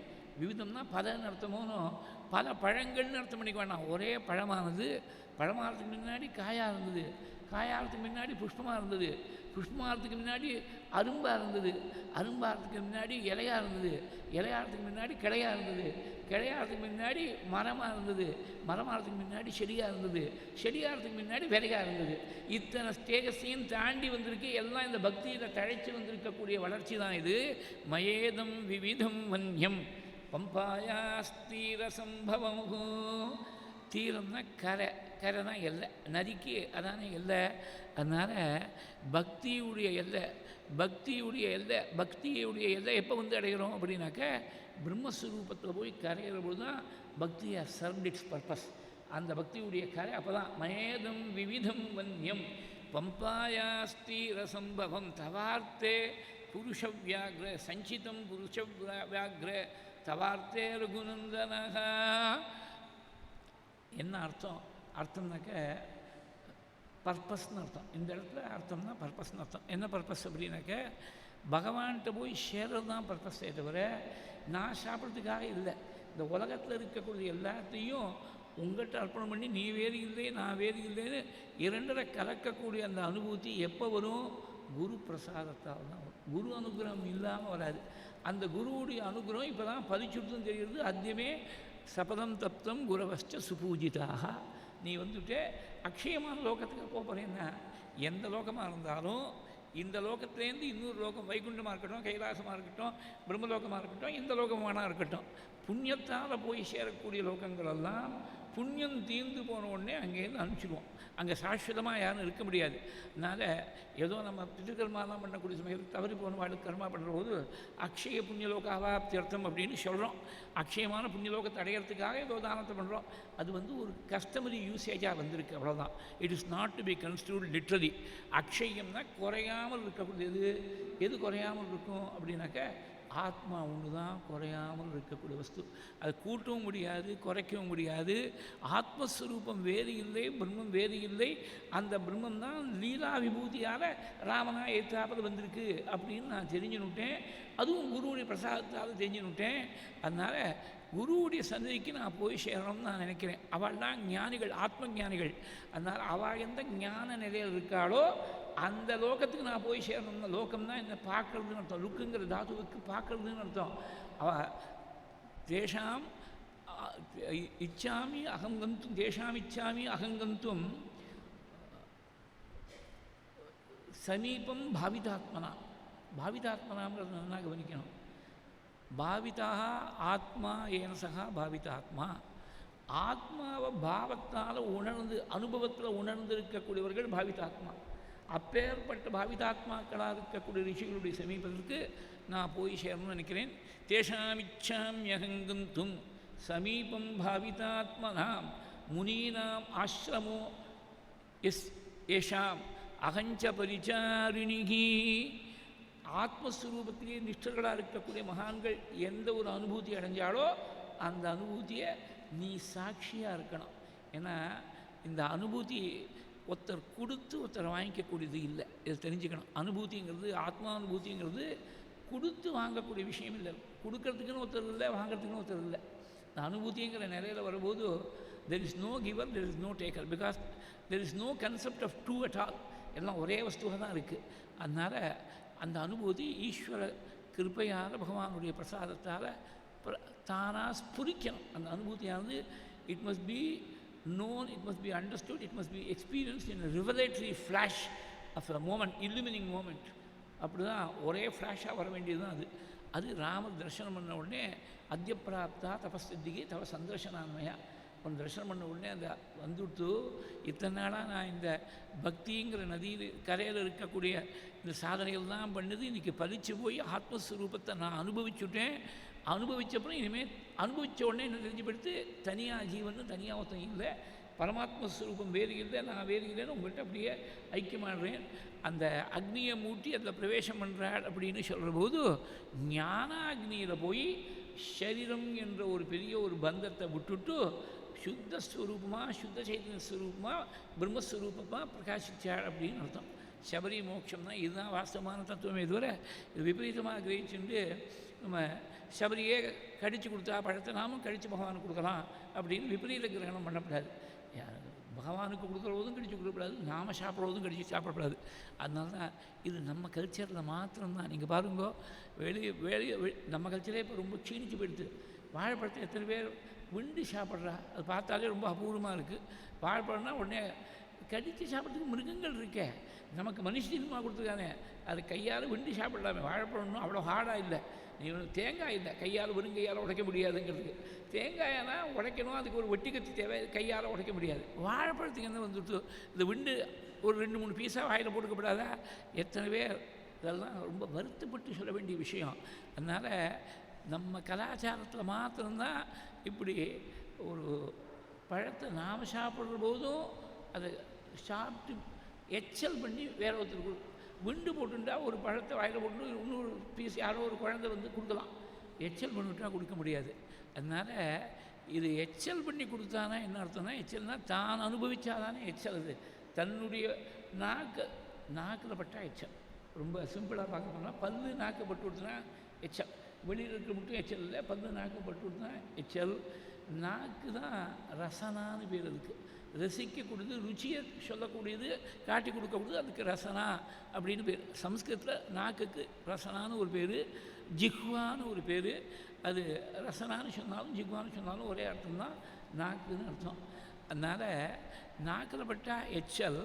இவன் எச்சல் பண்ணிட்டான்னா தான் அனுபவத்தில் தெரிஞ்சுண்டா அப்படின்னு அர்த்தம். தானே அனுபவத்தை ஆத்மஸ்வரூபத்தை தெரிஞ்சுட்டு அந்த ஆத்மஸ்வரூபம் இனிமேல் நாம் தனியாக தெரிஞ்சுட்டு தனியாக பிரித்து இருக்க வேண்டிய விஷயம் இல்லை, பிரம்மத்தோட பிரம்மமாக இரண்டரை கலக்க வேண்டியதுன்னு தன்னையே அர்ப்பணம் பண்ணி விட்ட. அப்படி அர்ப்பணம் பண்ண உடனே அவள் பகவான் கொடுக்கல, அதை குரு பிரசாதத்தால் அவளுக்கு ஏற்பட்டது. சுவாமி சாட்சியாக இருந்துட்டார், இந்த அனுபூதிக்கு சாட்சியாக இருந்துட்டு. சர்வதி சாட்சி பூதம், எல்லா புத்திகளுக்கும் எல்லாருடைய சித்தத்துக்கும் சாட்சியாக இருக்கார் சுவாமி. ஆனால் சர்வதி சாட்சி பூதம் தான் பிரம்மஸ்வரூபத்தை அப்படி தான் சொல்லுறது. இதில் சுவாமி தேசிகன் ரொம்ப அழகாக ஒரு விஷயம் சொன்னார். ஒரு கத்தியம் ரகுவீர கத்தியத்தில் அவந்தியமகிம முனிஜன பஜன முஷித ஹிருதய கருஷ சபரி மோக்ஷ சாட்சி பூத. அழுக்கு இருந்துவிட்டான், கல்மஷம் இருந்துவிட்டு சபரியுடைய மனசில். இந்த கல்மஷம் இருந்துன்னு என்னமா தெரியுதுன்னு அது மட்டும் ராமன் வரலையே. கல்மஷம் இல்லவே இல்லாமல் போயிடுச்சுனாக்கா சுவாமி தரிசனம் கிடச்சிருக்கோம். இது சாஸ்திரங்களில் அவர் சொன்னது விசிஷ்டாத்வைத்தமாக இருக்கட்டும். அத்வைத சாஸ்திரத்துக்கு என்ன சொல்கிறா, ஒருத்தருக்கு மனசு பரிபூர்ணமாக சுத்தமாக இருந்துவிட்டுனா ஒரே ஒரு முறை குரு சொல்லிட்டா போதும், நீ தான் பிரம்மஸ்வரூபம்னு ஒரு முறை சொல்லிவிட்டாருன்னா அந்த வாக்கியத்தை கேட்ட க்ஷணத்திலேயே இவருக்கு ஆத்ம ஞானம் வரணும். அதான் மனசுத்திக்கு சித்தசுத்திக்கு அதான் லட்சணம். நம்ம 20 வருஷம் 25 வருஷம் வேதாந்த கிளாஸ்லாம் அட்டென்ட் பண்ணிட்டு இருக்கோம், வரலையே. சொல்கிற வாழ்க்கும் வரமாட்டேங்கிறது, கேட்குற வாழ்க்கும் வரமாட்டேங்கிறது. என்ன சித்தசுத்தி இன்னும் பூர்ணமாக வரலைன்னு அர்த்தம். அதனால் நாம் செய்ய வேண்டிய பிரயத்னம் முழுக்க சித்தசுத்திக்கு தான். ஆத்மானுபவத்துக்காக பிரயத்னமே பண்ண வேண்டாம். ஆத்மா உங்கள் ஸ்வரூபமாகவே இருக்குது. வெளியில் இருந்தாலும் நீ இதை போய் அடைகிறதுக்கு பிரயத்னம் பண்ணணும். உன் நிஜஸ்வரூபமே ஆத்மா தான். அந்த ஆத்மாவை தெரிஞ்சுக்கிறதுக்கு பிரயத்னமே வேண்டாம். சித்தத்தை சுத்தம் பண்ணுறதுக்கு தான் இத்தனை பிரயத்னமும். அந்த சித்தம் சுத்தமாகிடுச்சுன்னா தானாக பிரகாசிக்கும், ஆத்மஸ்வரூபம் தானாக பிரகாசிக்கும். அப்போ இத்தனை நாளாக ராமனுடைய தரிசனம் கிடைக்கல, அதனால் சித்தசுத்தியில் ஏதோ குறைச்சல் இருந்தது. அந்த சித்தசுத்தியில் இருக்கக்கூடிய சித்தத்தில் இருக்கக்கூடிய அழுக்கு அது ஒரு நாளைக்கு திருட்டு போயிடுச்சு. அழுக்கு யாராவது திருட்டு போவானா? ஆற்றுல இருக்கக்கூடிய சொர்ண நகை வெள்ளி பார்த்தோம்னா கேஷாக இருந்தால் திருட்டு போவான். எங்கள் ஆற்றுல குப்பை இருக்குது, குப்பை எடுத்துன்னு போவான். காசு கொடுத்தா கூட எடுத்துன்னு போக மாட்டேங்கிறான். இந்த கன்சல்டன்சி ஒர்க்கர் அவனுக்கு ஏதாவது 50 ரூபா 100 ரூபா ஏதாவது டிப்பு கொடுத்தா கூட நாளைக்கு பார்த்துக்கலாம் சார் டிப்பை வாங்கிட்டு போயிடுவான். அப்புறம் ஆடே கண்ணு தென்பட மாட்டான் அவன். அப்புறம் நாமே போய் எங்கேயாவது கொண்டு போய் அதை டிஸ்போஸ் பண்ணுறதுக்கு ஏதாவது கொஞ்சம் மெனக்கிட முடியாது இருக்கும். குப்பையை யாரும் தூக்கிட்டு போக மாட்டான். ஆனால் ஒரே ஒருத்தர் மாத்திரம் ஒரு குப்பையை கொண்டு திருடுறார்.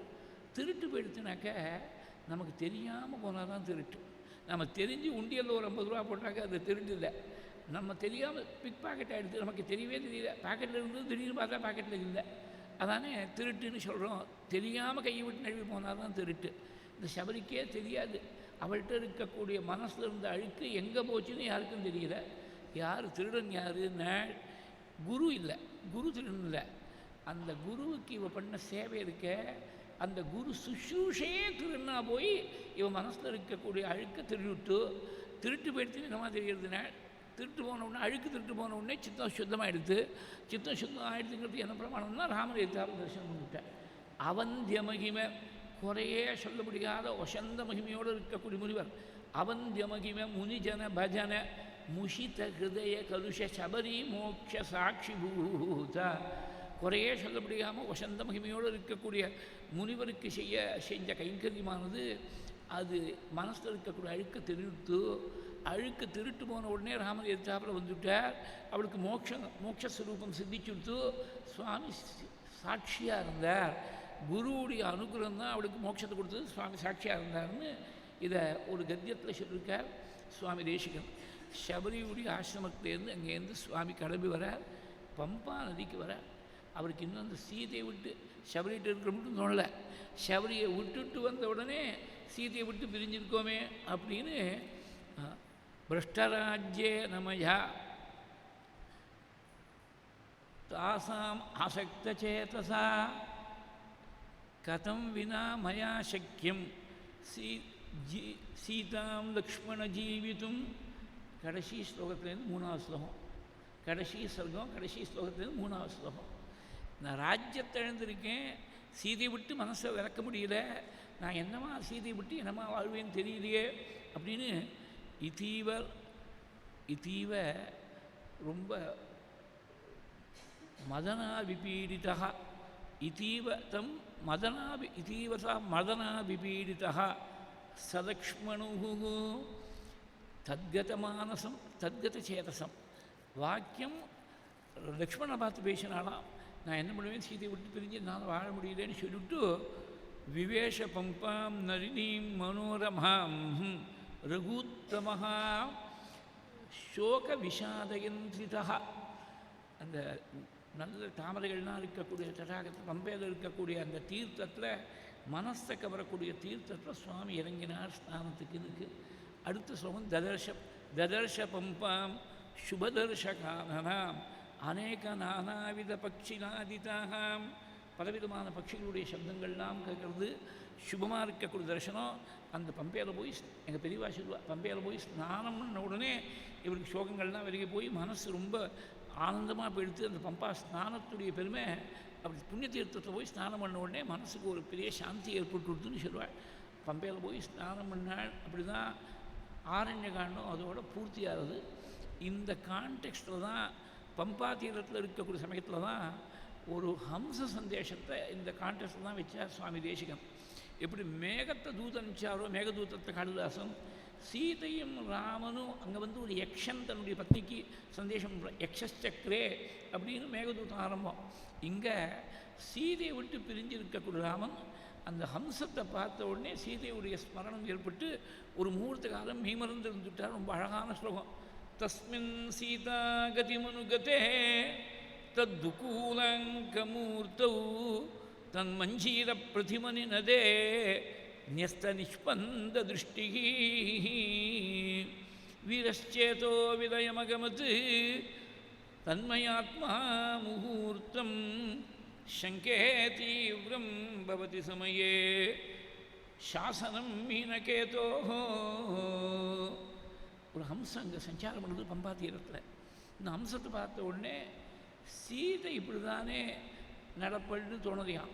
சீதையை போல இந்த ஹம்சம் நடக்கிறதையும் தோணுதான். தஸ்மின் சீதா கதிமனுகதே, அண்ணன் நடைன்னு சொல்கிற போது ஸ்திரீகளுக்கு எப்போதுமே ஹம்சத்தை போல் நடக்கிறது அவளுக்கு பெரிய சாமுத்திரிக லட்சணம். இங்கே வந்து உபமானம் உபமேயத்தை மாற்றி விட்டாள். The example has been turned on it's head, so to say. சீதையை போல நடக்கிறது தான் இந்த ஹம்சம். அதனால் சீதையோட ஸ்மரணம் வந்துடுத்து. சீதை ஒரு புடவை கட்டிப்பா. அதுக்கு சீதா கல்யாணம் சொல்கிற போது சொன்னேன், சீதா கல்யாண கட்டத்தில் அவருக்கு வஸ்திரம் எப்படி இருந்ததுனாக்க ஹம்சாங்கிதேன க்ஷௌமேன கிஞ்சித் பீத்தேன சம்ருதா, மஞ்சப்பட்டு அரக்கு பார்டர், கான்ட்ராஸ்ட் இருக்கணுமோ, அந்த அரக்கு பார்டரில் பல்லுவில் ஒரு டிசைன் இருக்கணுமே, ஹம்சத்தை போல டிசைன். இப்போ வேஷ்டியில் முதற்கொண்டு வந்துடுத்து, ஹம்சம் போல டிசைன் இருந்து வேஷ்டி பார்டரில் முதற்கொண்டு வந்துடுத்து. அந்த காலத்தில் ஸ்திரீகளுக்கு தான் இருந்திருக்கும் போல் இருக்குது. அந்த கல்யாணத்தை நிற்கி கட்டின அந்த வஸ்திரம் ஞாபகம் வந்துவிட்டான். இந்த ஹம்சத்தை பார்த்த உடனே ஹம்சம் பார்டரில் இருக்கக்கூடிய அந்த பல்லு இருக்கக்கூடிய அந்த புடவை உடுத்தின சீதை ஞாபகம் வந்து தன் துக்கூலாங்கமூர்த்தௌ தன் மஞ்சீர பிரதிமனி நதே ன்யஸ்த நிஷ்பந்த திருஷ்டிகி. இந்த ஹம்சத்துடைய சப்தம் கேட்குற பொழுது சீதையுடைய காலில் இருக்கக்கூடிய கொலுசு சத்தம் மாதிரி இருந்துதான். தன் மஞ்சீர பிரதிமனி நதே ன்யஸ்த நிஷ்பந்த திருஷ்டிகி. ஒரு முகூர்த்தம் அப்படியே தன்னை மறந்து சீதையுடைய ஸ்மரணத்தில் அப்படியே இருந்துட்டாள் சுவாமி. இவர் பரம வைராக்கிய சம்பந்தர் சுவாமி தேசிகன். அதனால் சங்கேன இவருக்கு is unable to say with degree of certainty I suspect விட்டார். சங்கே தீவிரம் பவதி சமயே சாசனம் மீனகேதோஹோ. மீனத்தனுடைய கொடியில் வச்சுட்டு இருக்கக்கூடியவன் மன்மதனுடைய பாதை ரொம்ப பெரியவாழை கூட விடுறதில்லை போல் இருக்குது. அது சில சமயத்தில் பெரியவாழை கூட பாதிக்கிறான் போல் இருக்குது. சங்கே தீவிரம் பவதி சமயே சாசனம் மீனகேதோஹோ. அந்த மாதிரி பம்பாதீரத்தை ஒரு ஹம்சத்தை பார்த்த உடனே இப்படி சுவாமிக்கு சீதை ஒரு ஞாபகம். அடுத்தாப்புல கிருஷ்ணந்தாங்கணத்தில் முதல் சர்க்கம், பெரிய சர்க்கம். இந்த முதல் சர்க்கத்தில் ஒரு 112 ஸ்லோகங்கள். லக்ஷ்மணனை பார்த்து சுவாமி புலம்பிருக்காள். சீதையை விட்டு பிரிஞ்சு பலவாறு புலம்புறாளுங்க. பரதஸ்ய வியோகேன சீதாயாக ஹரணேன ச துக்கார்த்தஸ்யாபி மே பம்பா சோபத்தே சித்திரகானனா. நான் ரொம்ப துக்கத்தில் இருக்கேன் லக்ஷ்மணா. துக்கத்துக்கு என்ன காரணம்? முதல்ல பாருங்க, அந்த சீக்வன்ஸ் ஆஃப் ரிசைட்டல் பார்த்தீங்கன்னாக்க சீதையை விட்டு பிரிஞ்சு முதல் துக்கமாக சொல்ல. பரதஸ்ய வியோகேன சீதாயாக ஹரணேனச்சா, பரதனை விட்டு பிரிஞ்சிருக்கேன், சீதை யாரோ தூக்கின்னு போயிட்டான். இவ்வளோ துக்கத்தில் இருக்கக்கூடியவனுக்கு சாதாரணமாக இயற்கையில் இருக்கக்கூடிய ஒரு அழகை ஒருத்தன் அனுபவிக்கணும்னா you must be in a proper frame of mind. Ambience கரெக்டாக இருந்தால் தான் அதை அனுபவிக்க முடியும். துக்கத்தோடு இருக்கக்கூடியவன்ட்டு போய் நீங்கள் பால் பாயசத்தை கொடுத்தேன்னாக்க அவனுக்கு அனுபவிக்க முடியுமா? பாயசம் திதிக்காதவனுக்கு இப்போ ஒன்றும் கிட்டக்கவே கொண்டு வர பேச்சு கொடுக்க, சும்மா லீவ் மீ ஃப்ரீ அப்படிங்கிறான். துக்கத்தில் இருக்கக்கூடியவனுக்கு அவனால் அனுபவிக்க முடியல. அப்படி துக்கமாக இருக்கக்கூடிய எனக்கு கூட இந்த பம்பையுடைய இயற்கையான அழகானது மனசை கவர்றதுங்கிறார். துக்கார்த்தஸ்யா பிமே பம்பா சோபத்தே சித்திரகானா. நல்ல அழகான காடுகள்லாம் இருக்குது, ரம்யமாக இயற்கையாக இருக்கக்கூடிய சீனிக் பியூட்டிஸ் எல்லாம் ரொம்ப நல்லா இருக்குது. அங்கே ஒரு மயில் தோகையை விரித்து ஆடுறது, ஒரு பெண் மயில் ஆண் மயில் ரெண்டும் சேர்ந்து ஆடுறது. இதை பார்த்த உடனே சுவாமிக்கு, லக்ஷ்மணா இந்த மயிலை பார்த்தியா? மயூரஸ்ய பிரியானூனம் ரக்ஷசான கிருதா பிரியா, மயூரஸ்ய வனே நூனம் ரக்ஷசான கிருதா பிரியா, தஸ்மான் நிருத்யதி ரம்யேஷு வனேஷு சககாந்தயா. இந்த மயிலுடைய பத்னியை யாரும் ராட்சனை யாரும் தூக்கின்னு போல, அதனால தான் காட்டில் தோகை விரித்து ஆடின்னு இருக்கு. என்ன மாதிரி பத்னி எழுந்திருந்தால் இந்த மாதிரி போய் ஆடத் தோணுமா? தஸ்மான் நிருத்யதி ரம்யேஷு வனேஷு சககாந்தயா. புஷ்பவகா ஏஷ புஷ்பவகா வாயு, நல்ல புஷ்பத்துடைய நறுமணமெல்லாம் காற்று கொண்டு வந்து சேர்க்கறது. சுகஸ்பர்ஷா ஹிமாவகா தாம் விசிந்தயதக்காந்தாம் பாவக பிரதிமோ மமா. ரொம்ப மென்மையாக தான் இருக்குது காற்று, தென்றல் காற்றாக தான் இருக்குது, குளுமையாக இருக்கக்கூடிய ஒரு காற்று வீசுது. ஆனால் சீதையே நினைச்சுட்டு இருக்கக்கூடிய எனக்கு இந்த விரகத்தால் ரொம்ப கொந்தளிச்சுன்னு இருக்கு மனசு. அந்த குளுமையான காற்று கூட அக்னி மேலே படுற மாதிரி எரிச்சலாக இருக்குனாள். பாவக பிரதிமோமமா. இதை கம்பேர் பண்ணோம்னா ராசபஞ்சாத்தியாயில் சுவாமியை விட்டு பிரிஞ்சிருக்கக்கூடிய கோபஸ்திரிகளை பற்றி ஒரு தசகத்தில் சொன்னார் பட்டத்திரி. விரகத்தில் கொதிக்கிற நெருப்பாட்டமாக இருப்ப, சேர்ந்து இருக்கக்கூடிய சமயத்தில் ரொம்ப சௌக்கியமாக இருக்கும். நீ ரெண்டு சமயத்துலேயும் அங்காரமயமாகவே இருந்துட்டியேன்னு ஒரு ஸ்லோகம் சொல்ல. அங்கே அங்காரமயங்கிறது அப்படியே அர்த்தம் பண்ணப்படாது, அங்கே அரமயகான பதம். ஆனால் சேர்த்து படிக்கிறபோது விரகேஷு அங்காரமயா ஸ்ருங்காரமயஸ்ச சங்கமே ஹித்வம் நிதராம் அங்க அரமயா தத்த புனசங்கமே சித்திரமிதம். 66வது தசக நாராயணியத்தில் அது எங்கே பாருங்க, எங்கோ ராமாயணத்தில் எங்கோ ஒரு ஸ்லோகம் இருக்குது, ஒரே மாதிரி இருக்குது. அந்த திங்கிங் ஆனது ஒரே மாதிரி இருக்குது. அது மாத்திரம் இல்லை, இந்த சீதையை விட்டு பிரிஞ்சு நான் தவிக்கக்கூடிய தவிப்பை நான் என்ன சொல்லுவேன்? யானி ஸ்மரமணி யானி. சீதை இருக்கிற ஸ்மா போட்டாக்க கீழே ஒரு நாள் சொன்னேன், புறான்னு ஒரு வார்த்தையை சேர்த்துட்டா பாஸ்ட் டென்ஸாக கன்வெர்ட் ஆகிடும். இந்த ஸ்மா போட்டாலும் ப்ரெசன்ட் டென்ஸ் பாஸ்ட் டென்ஸாக கன்வெர்ட் ஆகிடும். யானி ஸ்மரமணி யானி பவந்திகி தயாசக தான்யேவ அரமணீயானி ஜாயந்தே தாம் வினாமமா. சீதை இருக்கிற போது எந்தெந்த விஷயங்கள்லாம் மனசுக்கு ரொம்ப பிடிச்சதாக பிரியமாக இருந்ததோ, ரம்யமாக மனசை கவரக்கூடியதாக இருந்ததோ, அதெல்லாமே மனசுக்கு பிடிக்காதா போயிடுத்து. சீதையை விட்டு பிரிஞ்சு இருக்கிற போது பிடிக்காதா போயிடுத்து. இந்த சீதையை விட்டு பிரிவு இருக்கக்கூடிய அந்த தாபத்தை நான் தாங்கினாலும் தாங்கிடுவேன். சிங்காரத்தில் 2 விதமான ரசம். சம்போக ரசங்கிறது சேர்ந்து இருக்கிற போது, பிரிவில் இருக்கிறது விரக சிங்காரம். அந்த விரகத்தை தாங்கினாலும் தாங்கிடுவேன். இந்த வசந்த ருத்துவானது ஒரேடியாக மரங்களெல்லாம் புஷ்பிக்கும்படியாக செஞ்சு என்னை ரொம்ப பாதிக்கிறதே. நான் என்ன பண்ணுவேன்னு தெரியலையே. திருஷ்யதே திசா சாத்வி வசேப எதிச்சேக வசேபகி நேச்சே நஸ்பிருகேயம் கிசக்ராய நாயோத்தியாயி ரகுத்தமா. சீதையை மறுபடியும் என் கண்ணுக்கு முன்னாடி தெரிஞ்சுட்டா போகிறோம். திருஷ்யதே இது சாசாத்வி எதிச்சேக வசேபகி. சீதையும் சேர்ந்து நானும் சேர்ந்து சௌக்கியமாக அங்கே இருந்துட்டோம்னாக்க சொல்கிறேன், லக்ஷ்மணா எனக்கு தேவலோகம் வாழ்னா, எனக்கு அயோத்தி வாழ்னா, ஒன்று வாழ்னா சீதையோட காட்டிலேயே சௌக்கியமாக இருந்துடுவேன். ஸ்பிருகேயம் நசக்ராய நாயோத்தியாயி ரகுத்தமாக கின்னு வக்ஷ்யாமி ராஜானம் धर्मज्ञं सत्यभाधिनोः सीतायाः जनकं पृष्टः कुशलं जनसंसदि நான் 14 வருஷம் இந்த வனவாசத்தை முடிச்சுட்டு திரும்பி போகிறேன்னு வச்சுக்கோ. திரும்பி போகிறதே பெரிய கேள்விக்குறியாக இருக்குது. அப்படி திரும்பி போனால் 14 வருஷம் காட்டில் இருந்துவிட்டு மாப்பிள்ளை வந்திருக்காருன்னு சொல்லிவிட்டு அங்கே ஜனக்கர் கூப்பிடுவார். ராஜ்யத்துக்கு நிறைய பெரிய மனுஷாலாம் கூடியிருப்பார். தர்மம் தெரிஞ்சவர் ஜனகர். சத்தியத்தை விட்டு வருவாமல் இருக்கக்கூடியவர் பரம உத்தமர். என் பொண்ணு எங்கேன்னு கேட்டால் நான் என்ன பதில் சொல்லுவேன்? மாமனாருக்கு நான் என்ன பதில் சொல்லுவேன்? சீதாயாக ஜனகம் पृष्टः कुशलं जनसंसदि किन्नु वक्ष्यामि कौसल्याम् अयोध्यायां नृपात्मजा क्वसा स्नुषेति. ஜனங்களுக்கு நான் அயோத்திக்கு போன உடனே எங்கள் அம்மா காத்துருப்படைய கௌசல்யா அன்றைக்கி சீதையை அழிச்சுன்னு போனே காட்டுக்குப்பா, என் மாட்டு பொண்ணுங்க வசா ஸ்னுஷேதி பிரிச்சந்தீம் கதம் ச அதிமனஸ்வினியும் ரொம்ப மகாமனஸ்வினியாக இருக்கக்கூடிய பெரிய மனசோடு இருக்கக்கூடிய சீதையை அழிச்சுன்னு போனியே, அந்த சீதை எங்கேன்னு கேட்டால் நான் என்ன பதில் சொல்வேன்? அதனால் லக்ஷ்மணா நீ என்ன பண்ண தெரியுமா? சீக்கிரம் துவம் லக்ஷ்மணம் பஷ்ய, லக்ஷ்மணா சீக்கிரம் துவம் பஷ்ய பரதம் பிராதுர்வத்சதம். நீ திரும்பி போயிடு. நீ திரும்பி போய் பிராதாவிடத்தை எவ்வளவு தீவிரமான பக்தி பண்ணுறான் பரதன் பாரு, அந்த பரதனோடு நீ போய் சேர்ந்து இருந்துக்கோ. நஹ்யகம் ஜீவித்தும் சக்தா தாமிருத்தே ஜனகாத்மஜாம். சீதையை விட்டு பிரிஞ்சு என்னால் மாத்திரம் வாழவே முடியாது. இப்படியெல்லாம் பலவாறு புலம்பக்கூடிய ராமன் இப்படி புலம்புறாரே, அதனால் ரொம்ப காமுகன்னு நினச்சி அவனை தப்பாக இடம் போட்டுடாது. அடுத்த ஸ்லோகம் இதிராமம் மகாத்மானம் விலபந்தம் அநாதவத் உவாச்ச லக்ஷ்மணோ பிராதா. அப்படி புலம்பக்கூடிய ராமன் மகாத்மான்னு விட்டாள். இதிராமம் மகாத்மானம் விலபந்தம் அநாதவத் 115 114 அந்த ஸ்லோகம் வரும்.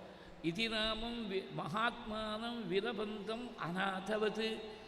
பகவான் உலகத்துக்கெல்லாம் நாதனா ஜெகநாதனா இருக்கக்கூடிய பிரபு அவன் அநாதனை போல புலம்பின்றிருக்கான். உவாச்ச லக்ஷ்மணோ பிராதா வச்சனம் தர்மமவ்யயம்.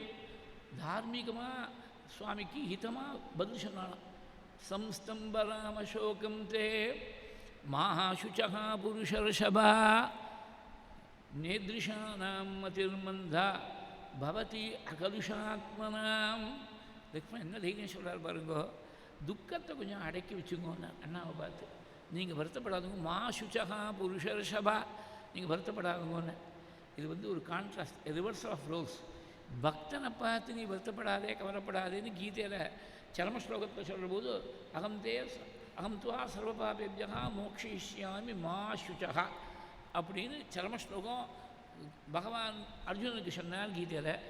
இங்கே பக்தனாக இருக்கக்கூடிய லக்ஷ்மணன் பகவானுக்கு சொல்கிறாள் மா சுச்ச புருஷர்ஷபா. இது ரொம்ப மனசுக்கு ரொம்ப ஹிதமாக இருந்து போல் இருக்குது. லக்ஷ்மணன் சொல்லக்கூடிய வார்த்தை வருத்தப்படாதுன்னு எல்லாருக்கும் தெரியும். இது எப்போதுமே ஹியூமன் சைக்காலஜி எப்படின்னாக்க, கஷ்டம் வந்தால் அந்த கஷ்டத்துடைய கடைசியில் முடிவு எப்படி ஆகப்போகுது எல்லாருக்கும் ஓரளவுக்கு வாழ்க்கையில் அனுபவப்பட்டுவா எல்லாருக்கும் தெரியும். ஆனால் நமக்கு வேண்டிவா யாரோ ஒருத்தர் கவலைப்படாதவங்க கஷ்டம் நிவர்த்தி ஆகிடுன்னு அவர் சொன்னதுனால அவர் கஷ்டத்தை கொடுத்தாரா? அவர் கஷ்டத்தை போக்கி வைக்கக்கூடிய ஒரு சக்தி இருக்குது அவருக்கு? இல்லை. ஆனால் சைக்கலாஜிக்கல் பர்செப்ஷன் எப்படின்னாக்க, யாரோ ஒருத்தர் நமக்கு வேண்டிய வந்து கவலைப்படாதவங்க கஷ்டம் நிவர்த்தி ஆகிடுன்னு சொன்னாக்க நமக்கு ஏதோ மனசுலேருந்து ஒரு பாரம் குறையிற மாதிரி இருக்கணும். அந்த மாதிரி பாரம் குறையிறது லக்ஷ்மணன் சொன்ன உடனே சுவாமிக்கு இந்த மாசுச்சகாங்கிற வார்த்தைக்கு இவ்வளோ சக்தி இருக்கா, இதை நாம் அடுத்த அவதாரத்தில் யூஸ் பண்ணணும்னு விட்டார், நினச்சுன்னு விட்டார் சுவாமி. அதனால தான் கீதையில் போய் சர்வதர்மான் பரித்யஜ்ய மாமேகம் இவர் என்ன பண்ண வச்சனம் தர்மம் அவ்யயம் இவர் சொல்கிறது. அங்கே சர்வதர்மான் பரித்யஜ்ய மாமேகம் சரணம் ரஜா அகம் துவா சர்வபாபேபியா மோக்ஷயிஷ்யாமி மா சுச்சா. இங்கே சம்ஸ்தம்பராம பத்ரம் தே மாஹசுச்ச புருஷர்ஷபா நேத்ரிஷானாம் மதிர்மந்தா பவதி அகலுஷாத்மனாம். இந்த மாதிரி இருக்கக்கூடிய மகான்களுக்கு யாருக்கு மனசில் கல்மஷம் இல்லையோ, யாருக்கு மனசு சுத்தமாக இருக்கோ அவளுக்கு புத்தியானது மங்கி போயிடாது. கஷ்டம் வரும்போது கூட கொஞ்சம் சம்ஸ்காரம் குறைவாக இருக்கக்கூடியவன், புண்ணியம் குறைவாக இருக்கக்கூடியவன் தான் புத்தி மழுங்கி போகும். உங்களை மாதிரி இருக்கக்கூடியவர்களுக்கு புத்தியானது மழுங்கி போகாது. நேதிஷானாம் மதிர் மந்தா இதெல்லாம் ராமனுக்கு சொன்ன வார்த்தையேன்னு பேரை தவிர கான்டெக்ஸ்டுவலாக அப்படி இருக்கே தவிர நம்ம ஒவ்வொருத்தருக்கும் வால்மீகி சொன்ன வார்த்தை, புத்தியானது ஒரே அடியாக கலங்கி போயிடாது. அதனால் என்ன பண்ண தெரியுமா, நீங்கள் யோசனை பண்ணி பாருங்க. ஞாத்வா வியோகஜம் துக்கம், ஞாத்வா வியோகஜம் துக்கம் தியஜ ஸ்நேகம் பிரியஜனே. ஒரு யாரோ ஒருத்தட்ட பிரியம் வச்சா ஒரு நாளைக்கு அவளை விட்டு பிரியும்படியாக இருக்குது. ஒன்றும் நாம் அவளை விட்டு பிரியணும், இல்லை அவள் நம்ம விட்டு பிரிஞ்சு போகணும். எங்கே பிரியம் வைக்கிறையோ அந்த பிரிவுன்னு ஒன்று, பிரியம் இருக்கக்கூடிய இடத்துல பிரிவு இருக்குது. பிரியம் ஏற்பட்டு பிரிவு ஏற்படுற போது வருத்தம் ஏற்படுறது. அந்த வருத்தம் வராமல் இருக்கணும்னா பிரியம் வைக்காமல் இருக்கணும். அதனால் தியஜ ஸ்நேகம் பிரியே ஜனே அதிஸ்நேக பரிஸ்வங்காது. அது ஒரு திரி இருக்குது, விளக்கில் போடக்கூடிய திரி இருக்குது. வர்த்திகி ஆர்திராபி தைரியத்தேன. ஈரமாக இருக்கக்கூடிய திரி எங்கேயாவது நல்லா கொழுந்து விட்டு எரியுமா, ஜுவாலை எரியுமா? காஞ்சி இருந்தால் தான் நல்லா எரியும். ஈரமாக இருக்கக்கூடிய திரியும் எப்போ எரியும்னா அதிஸ்நேக பரிஸ்வங்காத்து வர்த்திகி ஆக்ராபி தைக்கியதே. ரொம்ப ஸ்நேகங்கிற பதத்துக்கு அங்கே எண்ணெய்ன்னு அர்த்தம் பண்ணிருக்கா. அதிஸ்நேக பரிஸ்வங்காத் அப்படின்னாக்க எண்ணெய் நிறைய இருந்துடுத்துனாக்க அந்த எண்ணெயுடைய ஒரு ஆயிலினஸ் அது வந்து இந்த ஈரத்தையும் மீஞ்சி வந்துடுத்துனா ஆர்திரமாக இருக்கக்கூடிய ஈரமாக இருக்கக்கூடிய திரி முதற்கொண்டு எரியும். அது ரொம்ப அதிகம். அதனால் உங்களுக்கு மனசையும் கொந்தளிப்பு ஏற்படுறதுனாக்க ரொம்ப அதிகமான ஸ்நேகம் வச்சுக்கிறதுனால அந்த ஸ்நேகத்தை கொஞ்சம் குறைச்சிங்கோ, ரொம்ப அட்டாச்சாக இருக்காதுங்கோ. இதான் விஷயம். என்னன்னாக்க don't get too attach to anybody. இதுதான் லக்ஷ்மணன் சொல்கிறேன். அது சொல்லிவிட்டு ஆரிய உற்சாகம் இருக்கே ஒரு மனுஷனுக்கு, அதுதான் அதை போல் ஒரு பெரிய ஒரு பலம் ஒன்று கிடையாது. நாஸ்தி உற்சாகாத்து பரம் பலம். ஆரிய உற்சாகம் ஆசைய உற்சாகத்தை இழக்கப்படாது. உற்சாகம் தான் நமக்கு பெரிய பலமாக இருக்குது. சோத்சாகஸ்யாஸ்தி லோகேஷு நகிஞ்சிதபி துர்லபம். உற்சாகத்தோடு இருக்கக்கூடியவனுக்கு செய்ய முடியாத காரியமே கிடையாது உலகத்தில். உற்சாகவந்த புருஷாக நாவசீததி கர்மசு நாவசீதந்தி கர்மசு. உற்சாகத்தோடு இருக்கக்கூடியவன் எந்த காரியமாக இருந்தாலும் மனசு ஒடிஞ்சு விட மாட்டான். இது லைஃப்பில் ரொம்ப முக்கியமான விஷயம். எதை வேணால் இழக்கலாம், தைரிய லக்ஷ்மியை மாத்திரம் இழந்துடக்கூடாது. எத்தனை சிரமங்கள் வந்தாலும் we will overcome the challenge-ங்கிற அந்த ஃபைட்டிங் ஸ்பிரிட் இருக்கணும். இது ஒரு பெரிய this is one of the greatest qualities of the human spirit, the ability to be resilient. ஒரு சிரமம் வரக்கூடிய சமயத்தில் அதையே பவுன்ஸ் பேக் பண்ணி வந்துடலாம். அந்த சிரமத்தை எப்படியாவது ஓவர் கம் பண்ணலாம். உலகம் ஆரம்பித்த காலத்துலேருந்து இன்னை விட்டு எத்தனையோ சிரமங்கள் வந்திருக்கு உலகத்தில். அது இண்டிவிஜுவல் லெவலில் இருக்கலாம், மைக்ரோ லெவலில் இருக்கலாம், மேக்ரோ லெவலில் இருக்கலாம்.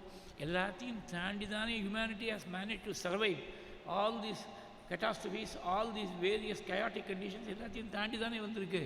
அதனால் there is no problem in the world which defies a solution. இதுதான் ரொம்ப முக்கியம். அதை இங்கே ஒரு ஸ்லோகத்தில் கிருஷ்ண காண்டத்தில் லக்ஷ்மணன் சொல்லிவிட்டார். லக்ஷ்மண் வாக்காக சுவாமி சொல்கிறார், உற்சாகவந்தோ கி புருஷாக நாவசீதந்தி கர்மசு. உற்சாகத்தோடு இருக்கக்கூடிய மனுஷர்கள் காரியத்தில் வரக்கூடிய சமயத்தில் மனசு ஒடிஞ்சு போய் ஒரு அடியாக உட்கார்ந்துட மாட்டா. அதனால் நீங்கள் தைரியமாக இருக்கணும், உற்சாகத்தை இழக்கப்படாது. எல்லா ப்ராப்ளத்துக்கும் சொல்யூஷன் இருக்குது. நீங்கள் மாட்டு மேடையில் சொல்லிட்டு போயிடலாம், சில ப்ராப்ளத்துக்கு சொல்யூஷனே இல்லையே அப்படின்னு தோணும். அதுக்கு என்ன சொல்யூஷன்னா மனசை பக்குவப்படுத்திக்கிறது சொல்யூஷன். டைரெக்டாக ஒரு ப்ராப்ளத்தை சால்வ் பண்ணுறது ஒரு சொல்யூஷன். அது எக்ஸ்டர்னலாக அந்த ப்ராப்ளமை சில விஷயங்களில் எக்ஸ்டர்னலாக சால்வ் பண்ண முடியாது இருக்குது. இப்போ ஒரு சின்னதாக ஒரு எக்ஸாம்பிள் சொல்கிறேன். டே டு டே லைஃப்பில் காலத்தால் சீக்கிரமாக ஆஃபீஸ் கிளம்பணும், எல்லோரும் 8:30 மணிக்குள்ளே ஆகணும், வீட்டிலேருந்து கிளம்பி ஆகணும், ஒரு டிஃபன் வேலை கட்டினாகணும், சாப்பாடு பண்ணினாகணும், எல்லாம் பண்ணி ஆகணும். திடீர்னு கேஸ் தீர்ந்து போயிடுச்சு. என்ன பண்ண முடியும்? இதுக்கு என்ன சொல்யூஷனா? உடனே வேறு ஒரு சிலிண்டர் இருந்தால் அதை எம்டி சிலிண்டரை நகர்த்தி வச்சுட்டு ஃபுல் சிலிண்டரை போய் கனெக்ட் பண்ணி மறுபடியும் ஆரம்பிக்க வேண்டாம். ஒரு 10 நிமிஷம் டிலே ஆகலாம். There is no other alternative. வேறு சிலிண்டரை கனெக்ட் பண்ணால் தான் சமைக்க முடியும். இது வந்து டேரெக்டாக செய்யக்கூடாது.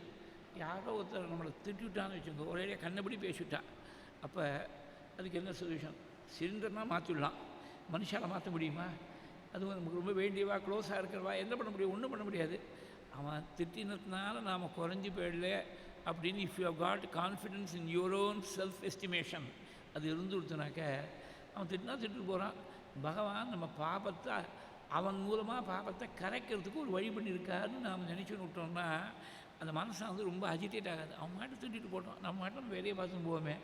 அது வந்து நம்ம மனசை பக்குவப்படுத்திக்கிறது. External solutions, internal solutions. மொத்தத்தில் there is no problem in the world which does not have a solution. Some solutions are external, some solutions are internal. Internal solution எல்லாத்தையும் விட ரொம்ப வசந்தது. உலகத்தில் இருக்கக்கூடிய வெளியில் இருக்கக்கூடிய விஷயத்தை you have no control over it. வெளியில் இருக்கக்கூடிய விஷயத்தை சிலிண்டர் மாற்றலாம், இது ஏதோ கவனிக்காமல் இருந்துட்டான், முன்னாடி புக் பண்ணாமல் இருந்துட்டான், எது ஃபுல்லுன்னு நினச்சிட்டு இருக்கானோ அதுவும் எம்டியாக இருக்குது. அப்புறம் எங்கேயாவது பக்கத்தாத்துலேருந்து போய் ஏதாவது கடன் வாங்கிட்டு இவன் புக் பண்ண உடனே திருப்பி கொடுத்து ஏதாவது அவளுக்குள்ளே ஒரு அட்ஜஸ்ட்மெண்ட் பண்ணிக்க வேண்டியதுதான்.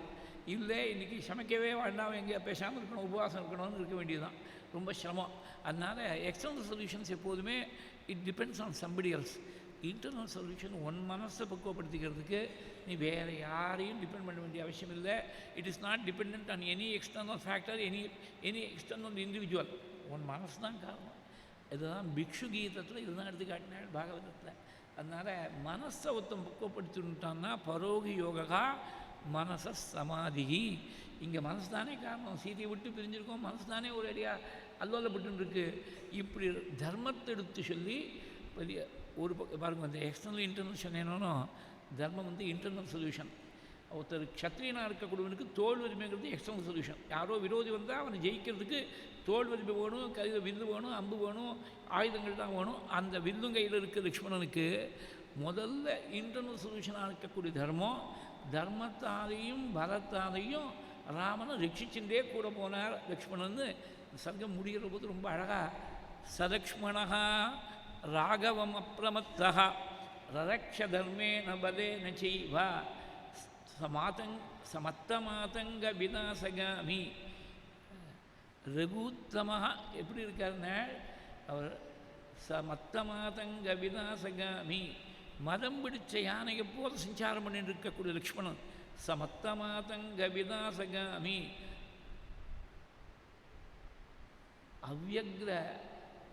அவ்யக்ரனாக இருந்துட்டு கொஞ்சம் கூட மனசில் சலனம் இல்லாதபடி அவ்யக்ரமனா மகாத்மா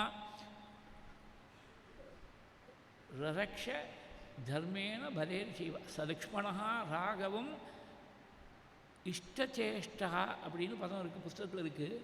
பிராச்சீனமான பாட்டானது சலக்ஷ்மணா ராகவம் அப்ரமத்தா ரரக்ஷ தர்மேன பலேன செய்வகா. தர்மத்தாலையும் பலத்தாலையும் ரட்சிச்சுன்னு போகிறேன். ஏதன் மத்தியில் பம்பா தீரத்தில் இவ வரக்கூடிய சமயத்தில் சுக்ரீவன் அங்கேருந்து பார்த்த உடனே யாரோ 2 பேர் வர. ஆஜானுபாவா நல்ல ரூபலாவண்யத்தோடு இருக்க, நல்ல பலவான்களாக இருப்பா போல் இருக்குது. கையில் வில்லு வேறு இருக்குது. வாரி அனுப்பிச்ச ஆட்கள் நம்மளை இங்கே ஏகாந்தமாக நம்ம மாட்டில் ஏதோ 2 வாழைப்பழம் சாப்பிட்டுட்டு இருந்துன்னு இருக்கோம். இங்கே கூட நிம்மதியாக விடாமல் நம்மளை தீர்த்து கட்டுறதுக்காக வாரி அனுப்பிச்ச ஆள் போல் இருக்குது அப்படின்னு சந்தேகப்பட்டு கவலைப்படுற போது ஆஞ்சநேய சுவாமி சமாதானம் சொன்னார். இந்த இடத்துல இந்த மலையம்னு சொல்லக்கூடிய இந்த பர்வதத்தில் வாதியுடைய ஆட்களோ வர முடியாது. சம்பிரமஸ்தியஜதாமேஷா சர்வைஹி வாதிகிருதே மகானே மதயோயம் கிரிவரஹ பயம் நேகாஸ்திமாதினஹா. வாதியால் ஏற்படக்கூடிய பயம் இங்கே கிடையாது நமக்கு. நீ மாட்டில் சொல்கிறப்பா ஆஞ்சநேயா, எனக்கு என்னமோ அரண்டமங்கண்ணுக்கு இருந்தது தான் பேடி சொல்லுவாள். அந்த மாதிரி எனக்கு என்னமோ பயமாக இருக்குது, நீ போய் வா, யாருன்னு கொஞ்சம் விசாரிச்சுட்டு வந்துவிடேன் அப்படின்னு ஆஞ்சநேயரை அனுப்புகிறாள் சுக்ரீவன். ஆஞ்சநேயர் உடனே என்ன பண்ணாள், கபிரூபம் பரித்யஜ்ய ஹனுமான் மாருதாத்மஜா பிக்ஷுரூபம் ததோ பேஜே ஷடபுத்திதயா கபிஹி. இந்த ஷடபுத்திதயாங்கிறத நல்லா அர்த்தம் பண்ணிக்கணும். ஷடபுத்தி, ஷட்டம்னா துஷ்டம்னு அர்த்தம். இங்கே அந்த அர்த்தம் இல்லை. ஷடபுத்திதயானா இவர் யாருன்னு தெரியாது, யாரோ 2 பேர் வர வீரர்களாக இருக்கா, கையில் வில்லு இருக்குது, பானம் இருக்குது, இவா யாருன்னு தெரிஞ்சுக்கணும்.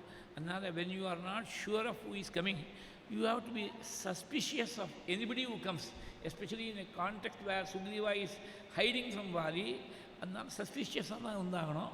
அந்த சஸ்பிஷியஸ் நேச்சரை தான் ஷடபுத்திதயா அப்படின்னு.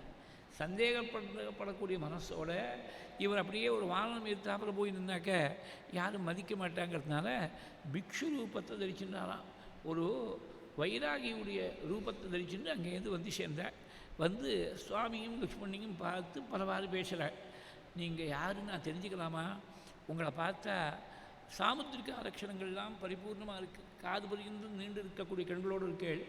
பத்மபத்ரேக்ஷணு வீரௌ ஜட்டாமண்டலதாரிணௌ அந்யோன்ய சதிருஷௌ வீரௌ தேவலோகாதிவாகதௌ யதுச்சயேவ காம் பிராப்தௌ சந்திரசூரியௌ வசுந்தராம்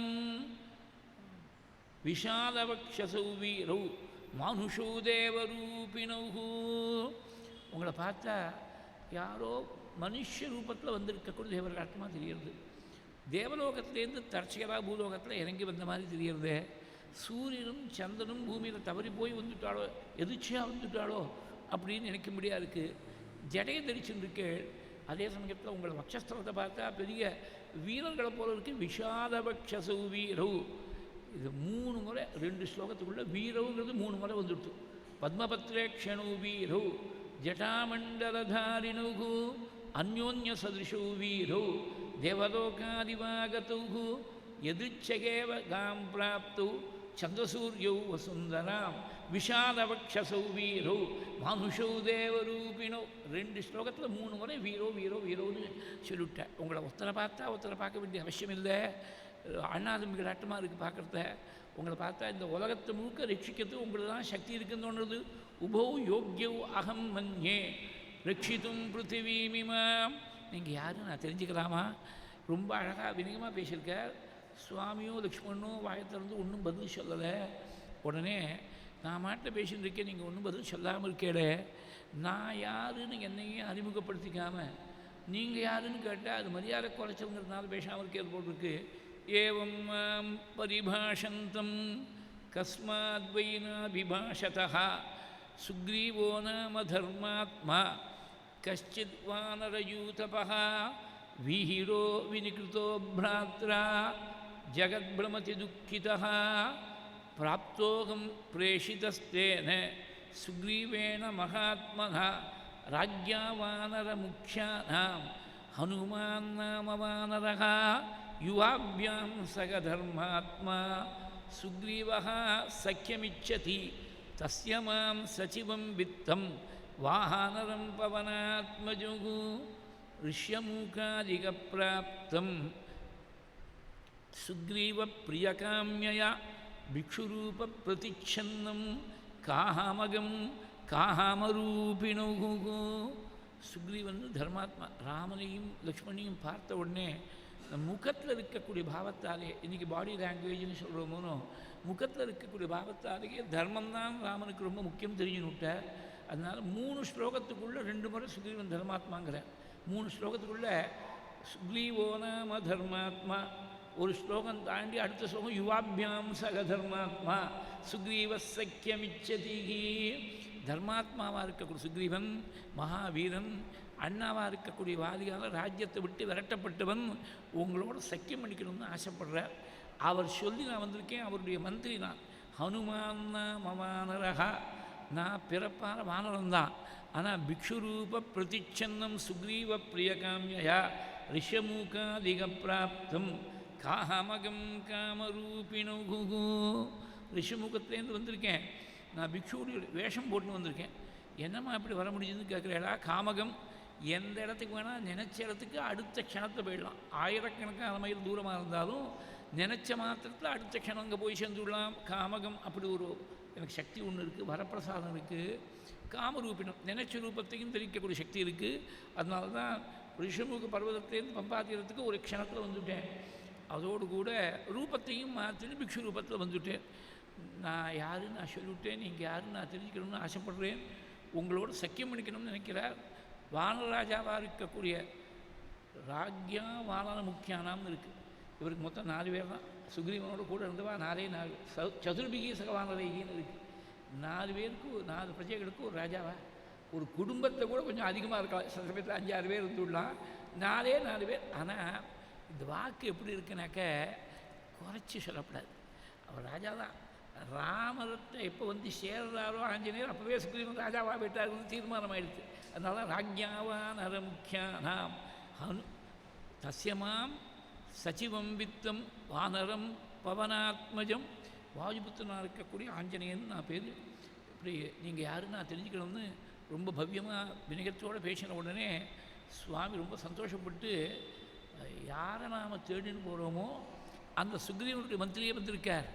அபிபாஷஸ்வ சௌமித்ரே சுக்ரீவ சச்சிவம் கபிம் வாக்கியம் மதுரைர் வாக்கியை ஸ்நேகயுக்தம் ஹரிந்தமா நானுர்வேத வினீதஸ்ய நாயஜுர்வேததாரிணः நாசாமவேத விதுஷः சக்கியமேவம் பிரபாஷித்தும் நூனம் வியாக்கரணம் கிருஷ்ணம் அனேன பகுதா ஸ்ருதம் பகுவ்யாஹரதானேன ந கிஞ்சிதபசப்திதம் ந முகே நேத்ரயோர்வாபி லலாட்டே ச ப்ருவோஸ்ததः அந்யேஷ்வபி ச காத்ரேஷு தோஷः संविदितः क्वचित् अविस्तरमसन्दिग्धम् अद्रुतम् अविलम्बितम् उरस्तं कण्टकं वाक्यं वर्तते मध्यमे स्वरे संस्कारक्रमसम्पन्नाम् अद्रुताम् अविलम्बिताम्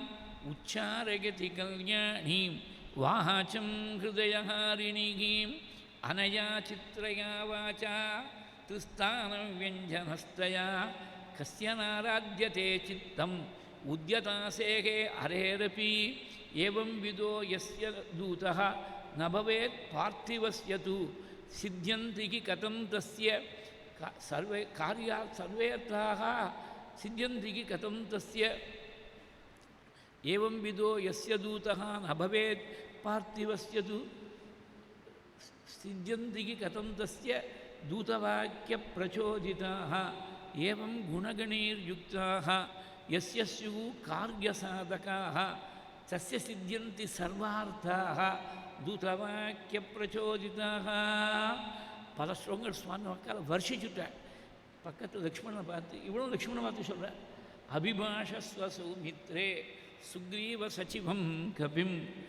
நீ சுக்ரீவனுடைய மந்திரி வந்திருக்கார், அவர்கிட்ட ரொம்ப ஸ்நேகமாக பேசி ஸ்நேகயுக்தம் அறிந்தமா வாக்கியம் மதுரைர் வாக்கியை மதுரமான வாக்கால் ஆஞ்சநேயனை பார்த்து நீ பேசு. சாதாரணமாக இதுக்கு என்ன ஒரு வியாக்கியானம் சொல்லுவானா, ஏன் ராமரே சொல்லப்படாதா, இதுக்கு என்ன லக்ஷ்மணனை டிப்யூட் பண்ணுவானே பேசுறதுக்கு அப்படின்னாக்க சாதாரணமாக என்ன சொல்லுவா, இவர் சுக்ரீவனுடைய மந்திரின்னு தன்னை அறிமுகப்படுத்தின்னு இருக்கார் ஆஞ்சநேய சுவாமி. மந்திரியோட மந்திரி பேசுகிறது தான் புரோட்டோகால். ராமர் ராஜா, இப்போ மந்திரியாக இருக்கக்கூடியவர், சகாவாக இருக்கக்கூடியவர், தம்பியாக இருக்கிறவர் எல்லாம் man Friday all rolled in to one. Anjaneya சுவாமியோட பேசுகிறதுக்கு எல்லாத்துக்குமே லக்ஷ்மணன் தான் இருக்கான். அதனால் லக்ஷ்மணா நீ பேசி புரோட்டோகாலுக்காக சொன்னார்னு சொல்கிறது வழக்கம். மகா பிரிவாக ஒத்துக்கல. புரோட்டோகால் பார்க்கக்கூடியவனே இல்லை சுவாமி ராமன். பூர்வ பாஷி பிரியம் வருகான அயோத்தியா காண்டத்தில் வருவது போய் முன்னாடி தானே பேசக்கூடியவன். அதுவும் ஆஞ்சநேயனை போல இருக்கக்கூடிய ஒரு பரம பாகவதோத்தமன், பரம சுத்தமான ஒரு ஆத்மா வந்திருக்க, அவரோட பேசுறது பாக்கியம் நினைப்பார். ஆனால் ஏன் லக்ஷ்மணன் பேச சொன்னார்னா, ஆஞ்சநேயன் பேசின பேச்சை கேட்ட உடனே இவருக்கு சமமாக அதுக்கு ஈடு கொடுக்கும்படியாக நமக்கு கூட பேசுறதுக்கு சக்தி இல்லைன்னு ஒரு சந்தேகம் வந்துவிட்டான் சுவாமிக்கு. யார் பேச முடியும்னா 1000 தடவை 2000 நாக்கோட கொண்டு ஆதிசேஷனுடைய அவதாரமாக இருக்கக்கூடிய லக்ஷ்மணன் தான் பேசணும்னு அபிபாஷஸ்வ சௌமித்ரே. இந்த சௌமித்ரேன்னு சொல்லும்போது ரொம்ப அழகாக இருக்குது. ஏன்னா பின்னாடி வாக்கியம் மதுரை வாக்கிய மதுரமான வாக்கால் பேசினாள். மித்திர பாவத்தில் பேசணுங்கிறதுக்காக தான் சௌமித்ரே. இங்கே லக்ஷ்மணான்னு கூப்பிட்டுருக்கலாம், சௌமித்ரே. அபிபாஷஸ்வ சௌமித்ரே. பாஷஸ்வ, நான் பேசினா வெறும் பாஷணமாக இருக்கும், நீ பேசினா அபிபாஷணம். அபிபாஷஸ்வ சௌமித்ரே சுக்ரீவ சச்சிவம் கபிம் வாக்கியம் மதுரைர் வாக்கியை ஸ்நேகயுக்தம் அறிந்தமா. இவர் படிக்காத வேதமே கிடையாது, சகல வேதத்தையும் கரைச்சி குடிச்சிருக்கார். நானுர்வேத வினீதஸ்ய. இந்த வினீதன்னு சொன்னால் person of high culture and refinement. அந்த மாதிரி ஒரு குணமானது ரிக்வேதத்தை அத்தியனம் பண்ணால் தான் வருமா. ரிக்வேதத்தை அத்தியனம் பண்ணலைன்னா இந்த மாதிரி ஒரு வினீத பாவம் வந்திருக்காது, வினயம் வந்திருக்காது. நாயஜுர்வேததாரிணா. யஜுர்வேதத்தை அத்தியனம் பண்ணலைன்னா இவ்வளோ ஞாபக சக்தி இருக்க முடியாது. யஜுர்வேதத்துக்கு ஞாபக சக்தி ரொம்ப அதிகமாக தேவை. 2ஆம் கண்ணம் ஒன்று போருமே, ஸ்வேன பாகதே ஏனோபதாவதி 100 இடங்களில் வருது. எதுக்கப்புறம் என்னென்ன மேலே தோணணுமே, நாயஜுர்வேததாரிணா. அதே மாதிரி வித்வத்து, சாமவேதத்தை அத்தியனம் பண்ணேன்னா அந்த வித்வத்து இருக்காது. இது எல்லாம் இருக்குது. வினயம் இருக்குது, ஞாபகசக்தி இருக்குது, வித்வத் இருக்குது. நாசாம வேத விதுஷா சக்கியமேவம் பிரபாஷித்தும், இது ஒரு விதமான அர்த்தம். இந்த இடம் ரொம்ப ரொம்ப ரசமான இடம். இதை ஒவ்வொரு வாக்கியத்தை பிரமாணமாக காட்டிருக்கார். ஒவ்வொரு வேதத்தை அத்தியனம் பண்ணாருங்கிறதுக்கு வியாக்கியானத்தில் ஒவ்வொரு வாக்கியத்தை பிரமாணமாக இவர் என்ன சொன்னார், உபௌ யோக்யௌ அகம் மன்யே ரட்சித்தும் பிருத்திவீமிமாம், இந்த உலகத்தை முழுக்க ரட்சிக்கிறதுக்கு நீங்கள் தான் ரெண்டு பேரும் யோக்கியர்கள். You are worthy of protecting the entire world, you are capable of protecting the entire வேர்ல்டுன்னு சொல்லியிருக்கார். அப்போ உலகம் எங்கேருந்து வந்ததுன்னா முதல்ல பிரம்மன் தான் இருந்தது, அதுக்கப்புறம் தான் உலகங்கள்லாம் ஏற்படுதுன்னு பிரம்மவா இதம் அக்ராசீத் அப்படின்னு ரிக்வேதத்தை சேர்ந்த உபனிஷத்தில் அப்படி இருக்குது. ஐத்திரேயத்தில் இருக்கக்கூடிய வாக்கியம் இது. பிரம்மன் தான் இருந்து அப்புறம் தான் உலகம் ஏற்பட்டதுன்னு. அதனால் உலகத்தை முழுக்க ரட்சிக்கக்கூடிய சாமர்த்தியம் கொண்டவர்கள்னு சொன்னதுனால ரிக்வேதத்தை அத்தியனம் பண்ணிட்டாருன்னு தெரிகிறது. யஜுர்வேதத்தை நல்லா அத்தியனம் பண்ணிருக்காரு. என்ன மாதிரி இருந்தால் மானுஷௌ தேவரூபினோ, மனுஷர்கள் தேவரூபத்தில் இருக்கக்கூடிய மனுஷர்கள் அப்படின்னு சொன்னால் அஜாயமானு பகுதா விஜாயத்தே, பிறப்பற்றவனாக இருக்கக்கூடிய பரமாத்மா பலமுறை பிறக்கிறான் அப்படின்னு பலமுறை அவதாரம் பண்ணி வரான்னு வேதம் சொல்லித்தோணும் யஜுர்வேதம். அந்த சாரத்தை மானுஷோ தேவரூபிடுவிட்டார். சாமவேதத்தை நல்லா அத்தியனம் பண்ணிருக்கார். என்னமா தெரிகிறதுனா, சாமவேதத்துடைய முக்கியமான உபனிஷத் சாந்தோக்கியம். அந்த சாந்தோக்கிய உபனிஷத்தில் தஸ்யகதா கப்பியாசம் புண்டரீகம் ஏவமக்ஷினி, தாமரையை போல விரிந்து, இது ராமானுஜாச்சாரியர் பண்ண பாஷ்யம். கப்பியாசங்கிறதுக்கு வேறு விதமாக அர்த்தம் பண்ணிருக்கார் பகவத்பாதா. இது ரொம்ப ரொம்ப ரம்யமான ராமானுஜாச்சாரியால் பண்ண அர்த்தம். இது தஸ்யகதா கப்பியாசம் புண்டரீகம் ஏவமக்ஷினின்னா தாமரையை போல விசாலமான நேற்றத்தோடையவன். பத்மபத்ரே க்ஷணோவீரோ, முதல்ல எடுத்த உடனே பத்மபத்ரே க்ஷணோவீரோன்னு சொன்னதுனால சாந்தோக்கியத்துடைய சாரத்தை சொல்லிவிட்டார். அதனால் சகல வேதங்களையும் அத்தியனம் பண்ணிருக்கார் தெரிகிறது. ஒரு பானசோத்துக்கு ஒரு ஷோர் தான் பதம், ஒரு வாக்கியம்தான் பிரமாணம். அத்தனை வேதத்தையும் அவர் சொல்லிட்டு இருக்கணும் அவசியம் கிடையாது. நான்ருக்வேத வினீதஸ்ய நாயஜுர்வேதாரிணா, இந்த இடங்கள்லாம் உபன்யாசம் பண்ணுறவாளுக்கே ஏற்பட்ட, அவளுக்கு பாடம் சொல்லிக் கொடுக்கறதுக்காக ஏற்பட்ட மாஸ்டர் கிளாஸ் மாதிரி இந்த ஸ்லோகங்களெல்லாம். எப்படி பேசணும், எப்படி பேசப்படாது. பப்ளிக் ஸ்பீக்கிங்கில் இருக்கிறவா எல்லாருக்கும் உபன்யாசம்னு இல்லை. Anybody who is a public speaker, anybody who is a speaker rather, not I don't mean the speaker of assembly or the parliament. அவளுக்கு பேச வேண்டிய அவசியமே ஜாஸ்தி கிடையாது. Speaker is the person who talks less, ரொம்ப லீஸ்ட் பேசுறது தான் speaker. பொதுவாக பேசக்கூடியவர்களுக்கு, பப்ளிக் ஸ்பீக்கிங்கில் இருக்கக்கூடியவர்களுக்கு இது ஒரு மாஸ்டர் கிளாஸ் ஆட்டமாக இந்த ஸ்லோகங்களெல்லாம். அதில் எல்லாத்தையும் அத்தியனம் பண்ணுற ஒரு 10 நிமிஷம் 5 நிமிஷம் பேசினா போகிறோம். இவர் என்னெல்லாம் படிச்சு தானாக வந்துடும். ஏன்னா நம்ம ஒன்று இது சொல்லணும்னு நினச்சி சொல்ல வேண்டாம். பேச ஆரம்பித்த உடனே இவர் படிச்சிருக்கிற விஷயங்கள்லாம் அங்கேருந்து ஒரு கொட்டேஷன், இங்கேருந்து கொட்டேஷன் எல்லாம் வந்துடும். இவர் என்ன படிச்சிருக்காருன்னு தெரிஞ்சு போயிடும். 10 நிமிஷம் பேசினார்னா என்ன படிக்கிறேங்கிறதும் தெரிஞ்சு போயிடும். அது வேறு விஷயம். நான்ருக்வேத வினீதஸ்ய நாகஜுர்வேதாரிணா நாசாமவேத விதுஷா சக்கியமேவம் பிரபாஷித்தும் நூனம் வியாக்கரணம் கிருஷ்ணம் அனேன பகுதா ஸ்ருதம். கிருஷ்ணம்னா பூர்ணம்னு அர்த்தம். இப்போ ஒரு வியாக்கரணம், பாணினியுடைய வியாக்கரணம் தான் இன்றைக்கி சம்ஸ்கிருதம் தெரிஞ்ச லோகத்தில் பிரசித்தமாக இருக்குது. அஷ்டாத்தியாயின்னு 8 அத்தியாயங்களில் வியாக்கரண சூத்திரத்தை நமக்கு அனுகிரகம் கொடுத்தார் பாணினி மகர்ஷி. இதை தவிர இன்னொரு 8 வியாக்கரணங்கள் இருக்குது. நவவியாக்கரணம்னு நான் தான் சொல்கிறது. இது எப்படிங்கிறதுக்கு ஒரு சின்ன example. I don't know how many people will be able to relate to it. நான் பர்சனல் அனுபவத்தில் பார்த்த ஒரு விஷயம். அந்த காலத்துலலாம் ஒரு 50 வருஷம் முன்னாடி any middle class person, particularly for the Brahmin community, shorthand and typewriting was the entry point to a job.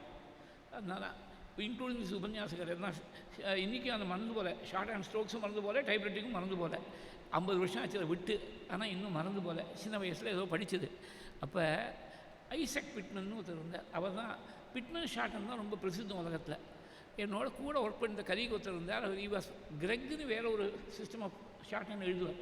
அதனால் அவரோட ஒர்க் பண்ணுறதுனால தான் இந்த மாதிரி வேறு alternative system of shorthand இருக்குங்கிறது அவரோட பழகினதுனால தான் தெரிஞ்சுது.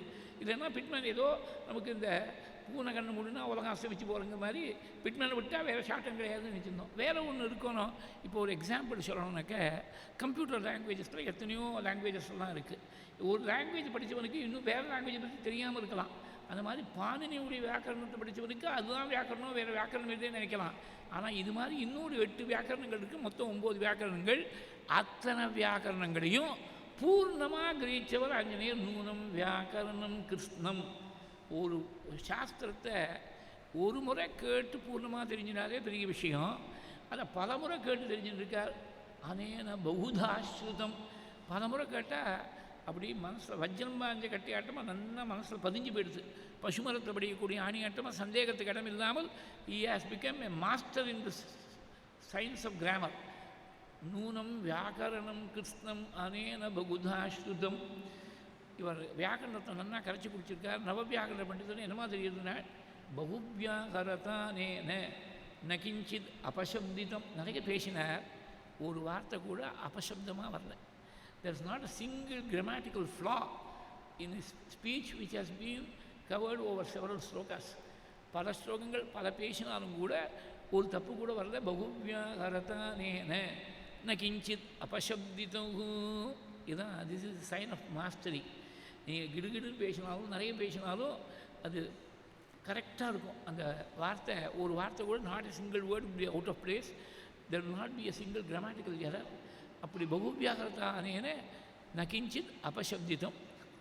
இல்லாத உலகத்தெங்கும் ஈங்கிவன் இசைகள் கூற கல்லாத கதையும் வேத கடலுமே என்னும் காட்சி சொல்லாதே தோன்றிற்றன்றே யார் குலி சொல்லின் செல்வன் வில்லார் தோள் இளைய வீர விரிஞ்சனோ விடை வல்லானோ. ரொம்ப பிரசித்தமான பாட்டு, கம்பனுடைய பாட்டு. இவர் படிக்காத படிப்பு கிடையாது, இவருக்கு தெரியாத வித்தை கிடையாது. இவர் சகல வேதங்களையும் கரைச்சி குடிச்சிருக்கார். இல்லாத உலகத்தெங்கும் ஈங்கிவன் இசைகள் கூற கல்லாத கதையும் வேத கடலுமே என்னும் காட்சி. வேதமானது சமுத்திரத்தை போல் இருக்குது, அதுக்கு எங்கே கரையனே சொல்ல முடியல. அந்த மாதிரி வேதத்தை முழுக்க கரைச்சி குடிச்சிருக்கார். வேத கடலுமே என்னும் காட்சி.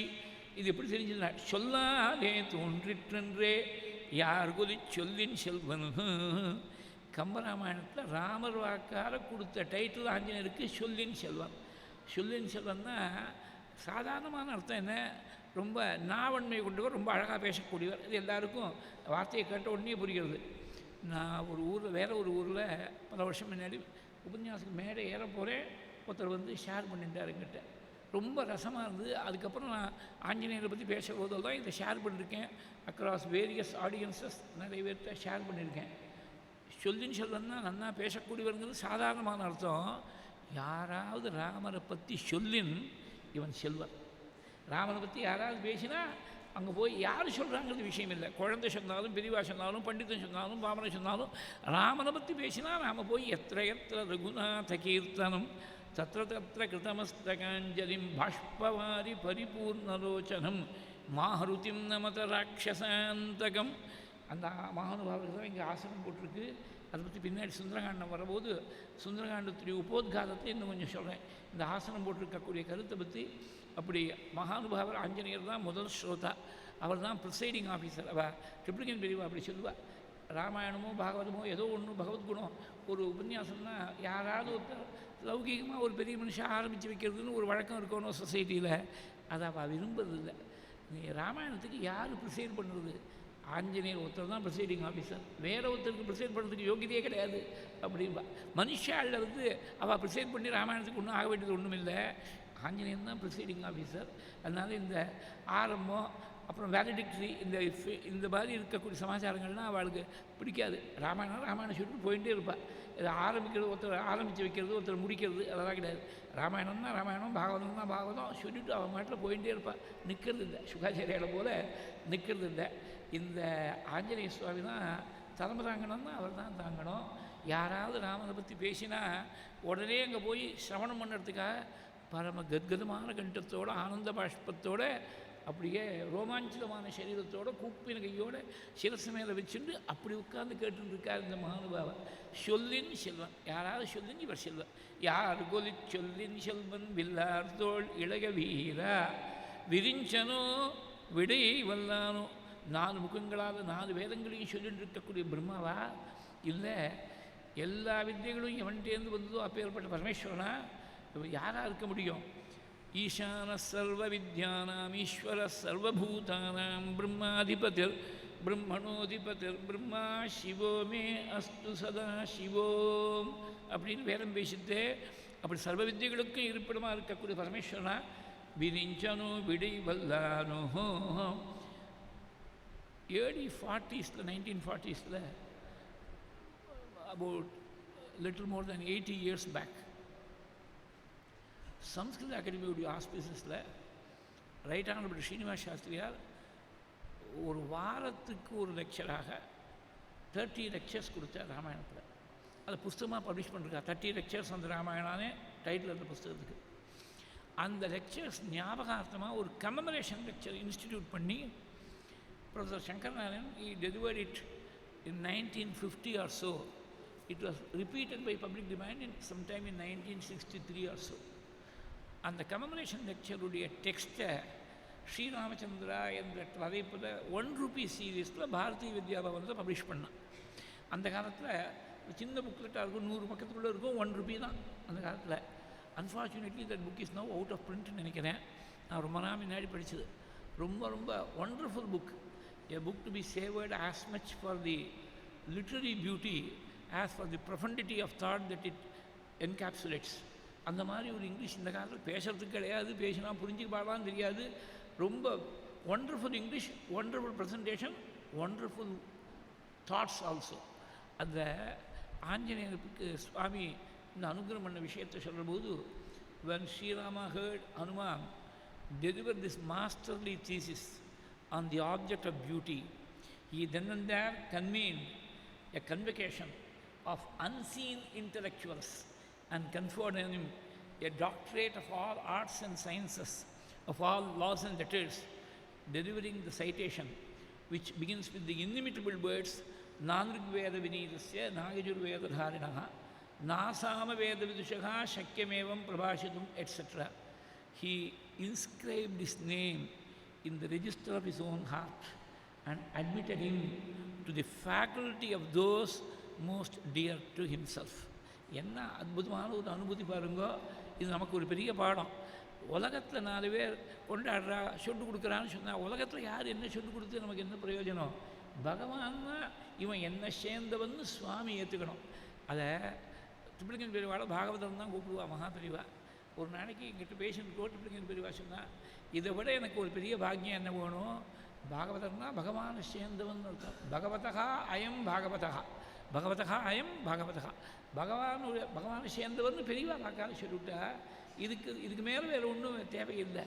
அந்த மாதிரி பகவான் தான் ஒத்துக்கணும். பெரியவா ஒத்துனானா பகவான் ஒத்துன மாதிரி ஆஞ்சநேயரை he inscribed his name in the register of his own hearts and admitted him to the faculty of those most dear to himself. தனக்கு ரொம்ப வேண்டியவா அத்தியந்த பக்தர்கள், அதாவது ததியர்கள், பகவானையே சேர்ந்தவர்கள் ததியர்கள். அந்த ததியர்களை என்ன ஆராதனை பண்ணலாம்? ததிய ஆராதனம் வைஷ்ணவ சம்பிரதாயத்தில் இது பகவானையே நினைச்சுட்டு பகவானை தவிர வேறு ஸ்மரணமே இல்லாமல் இருக்கக்கூடியவா. அப்படி இருக்கக்கூடியவர்கள் பரமைகாந்தின்னு சொல்லுது வைஷ்ணவ சம்பிரதாயத்தில். பரமைகாந்தி, ஏகாந்தி, ஒரே அந்தம்னா முடிவு. அவளுக்கு ஒரே ஒரு முடிவு பகவான் தான். வேறு கோலே கிடையாது. வேறு they don't get deflected from their goal. அது பரமஸ்வரூபமாக இருக்கக்கூடிய பரமாத்மாவே நமக்கு ஒரே லட்சியமாக இருந்துட்டுனாக்க, அப்படி இருக்கக்கூடிய பரமைகாந்திகளாக இருக்கக்கூடிய பாகவதோத்தமர்கள் அவளுடைய லிஸ்ட்டில் முதல் பேராக ஆஞ்சநேயனை சேர்த்துக்கிட்டேன். he inscribed his name in the register of his own heart. வெளியில் ரெஜிஸ்டரில் பேர் எழுத வேண்டிய அவசியம் இல்லை. எங்கேயோ ஒரு இடத்துல ஒரு போர்டு போட்டிருக்கா, இந்த building was open by so and so, அதெல்லாம் ஒரு இன்ஸ்கிரிப்ஷன் தானே. இல்லை இத்தனை பேர் இந்த பில்டிங்காக ஒரு 25,000 ஒருத்தர் கொடுத்தார், ஏதோ அந்த பேர் தான். இந்த இன்ஸ்கிரிப்ஷன் தான் பிரயோஜனம் இல்லை. நான் திடீர்னு ஒரு 100 வருஷம் கழிச்சு என்னாகும், அந்த பில்டிங்கை ஏதோ 100 வருஷம் ஆகிடுத்தேன் இடிச்சுட்டு வேறு ஒரு பில்டிங் புதுசாக யாரோ ஒருத்தன் கட்டுவோம் 100 வருஷம் கழிச்சு.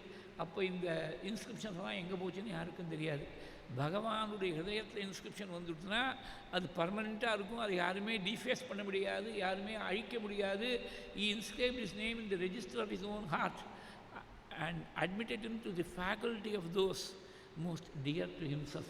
இது நமக்கெல்லாம் ஒரு பெரிய பாடம். லைஃப்பில் நமக்கு என்ன கோல் அப்படின்னாக்க, பகவான் இவன் என்ன சேர்ந்தவன். மதியோயம் மயா ரக்ஷணீயா, ஸ்ரீதர சுவாமிகளுடைய வியாக்கியானம் பாகவதத்தில். பகவான் இவன் என்ன சேர்ந்தவன், இவனை ரட்சிக்கணும்னு நம்மளை நினைக்கணும். அதுக்கு என்ன பண்ணணும்னா எப்போதும் பகவன் நாமா சொல்லிகிட்டே இருந்தால் மதியோயம் மயா ரக்ஷணீயா. இது அஜாமிட உபாக்கியானத்தில் வரக்கூடிய ஸ்லோகத்துக்கு வியாக்கியானம் தான் ஸ்ரீதர சுவாமி சொல்கிறார், எப்போதும் பகவன் நாமா வாச்சி மங்கள நாமன்னு பாடினார்.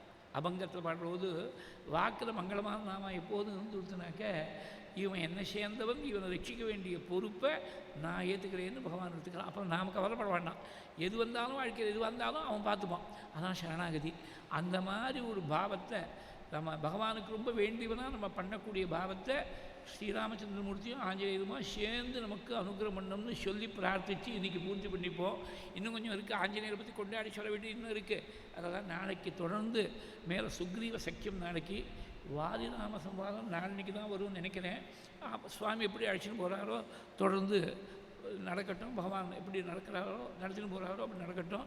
எல்லோரும் சிரவணம் பண்ணி பரமக்ஷேமத்தை அடையிறது. ஐமுரளி கரமுரளீரபீஜித கூஜித லஜ்ஜித கோகில மஞ்சுமதே மிலித புலிந்த மனோகர குஞ்சித ரஞ்சித ಶೈಲ ನಿಕುಂಜಗತೆ ನಿಜ ಗುಣಭೂತ ಮಹಾಶಬರೀಗಣ ಸದ್ಗುಣ ಸಂಭೃತ ಕೇಲಿತಲೆ ಜಯ ಜಯ ಹೇ ಮಹಿಷಾಸುರಮರ್ದಿನಿ ರಮ್ಯಕಪರ್ದಿನಿ ಶೈಲಸುತೆ ನೀಲತರ ಜಾಲಧರ ಬಾಲಹರಿರಮ್ಯಂ ಲೋಲತರ ಶೀಲಯುತ ಬಾಲಜನಧೀರಂ ಜಾಲನತಿಶೀಲಮಪಿ ಪಾಲಯಿತು ಕಾಮಂ ವಾತಪುರನಾಥಮಿಮಮಾತನುರ್ದಬ್ಜೆ ಬಾಲಾನ್ ಸ್ವಕೀಯಾನ್ ತವ ಸನ್ನಿಧಾನೆ ದಿವ್ಯಾನ್ನದಾನಾತ್ ಪರಿಪಾಲಯದ್ಭಿಗಿ ಸದಾ ಪಠದ್ಭಿಶ್ಚ ಪುರಾಣರತ್ನಂ ಸಂಸೇವಿತಾಯಾಸ್ತು ನಮೋ ಹರೇತೆ ನಾರಾಯಣ ನಾರಾಯಣ ನಾರಾಯಣ ನಾರಾಯಣ ನಾರಾಯಣ ನಾರಾಯಣ ನಾರಾಯಣ ನಾರಾಯಣ ನಾರಾಯಣ ನಾರಾಯಣ ನಾರಾಯಣ ನಾರಾಯಣ ನಾರಾಯಣ ನಾರಾಯಣ ನಾರಾಯಣ ನಾರಾಯಣ. ಮಂಗಳಂ ಕೋಸಲೇಂದ್ರಾಯ ಮಹನೀಯ ಗುಣಾತ್ಮನೆ ಚಕ್ರವರ್ತಿ ಧನುಜಾಯ ಸಾರ್ವಭೌಮಾಯ ಮಂಗಳಂ. ಮಂಗಳಂ ಮಸ್ಕರೀಂದ್ರಾಯ ಮಹನೀಯ ಗುಣಾತ್ಮನೆ ಅನಂತರಾಮಯತೆಗೆ ಶ್ರವಣಾನಂದದಾಯಿನೇ ಶುಕಶಾಸ್ತ್ರಸ್ವರೂಪಾಯ ಪಾರಾಯಣ ಪರಾಗಚ ರಾಮಚಂದ್ರಾಶ್ರಯಾಖ್ಯಾಯ ಸಂಯಮೀಂದ್ರಾಯ ಮಂಗಳಂ.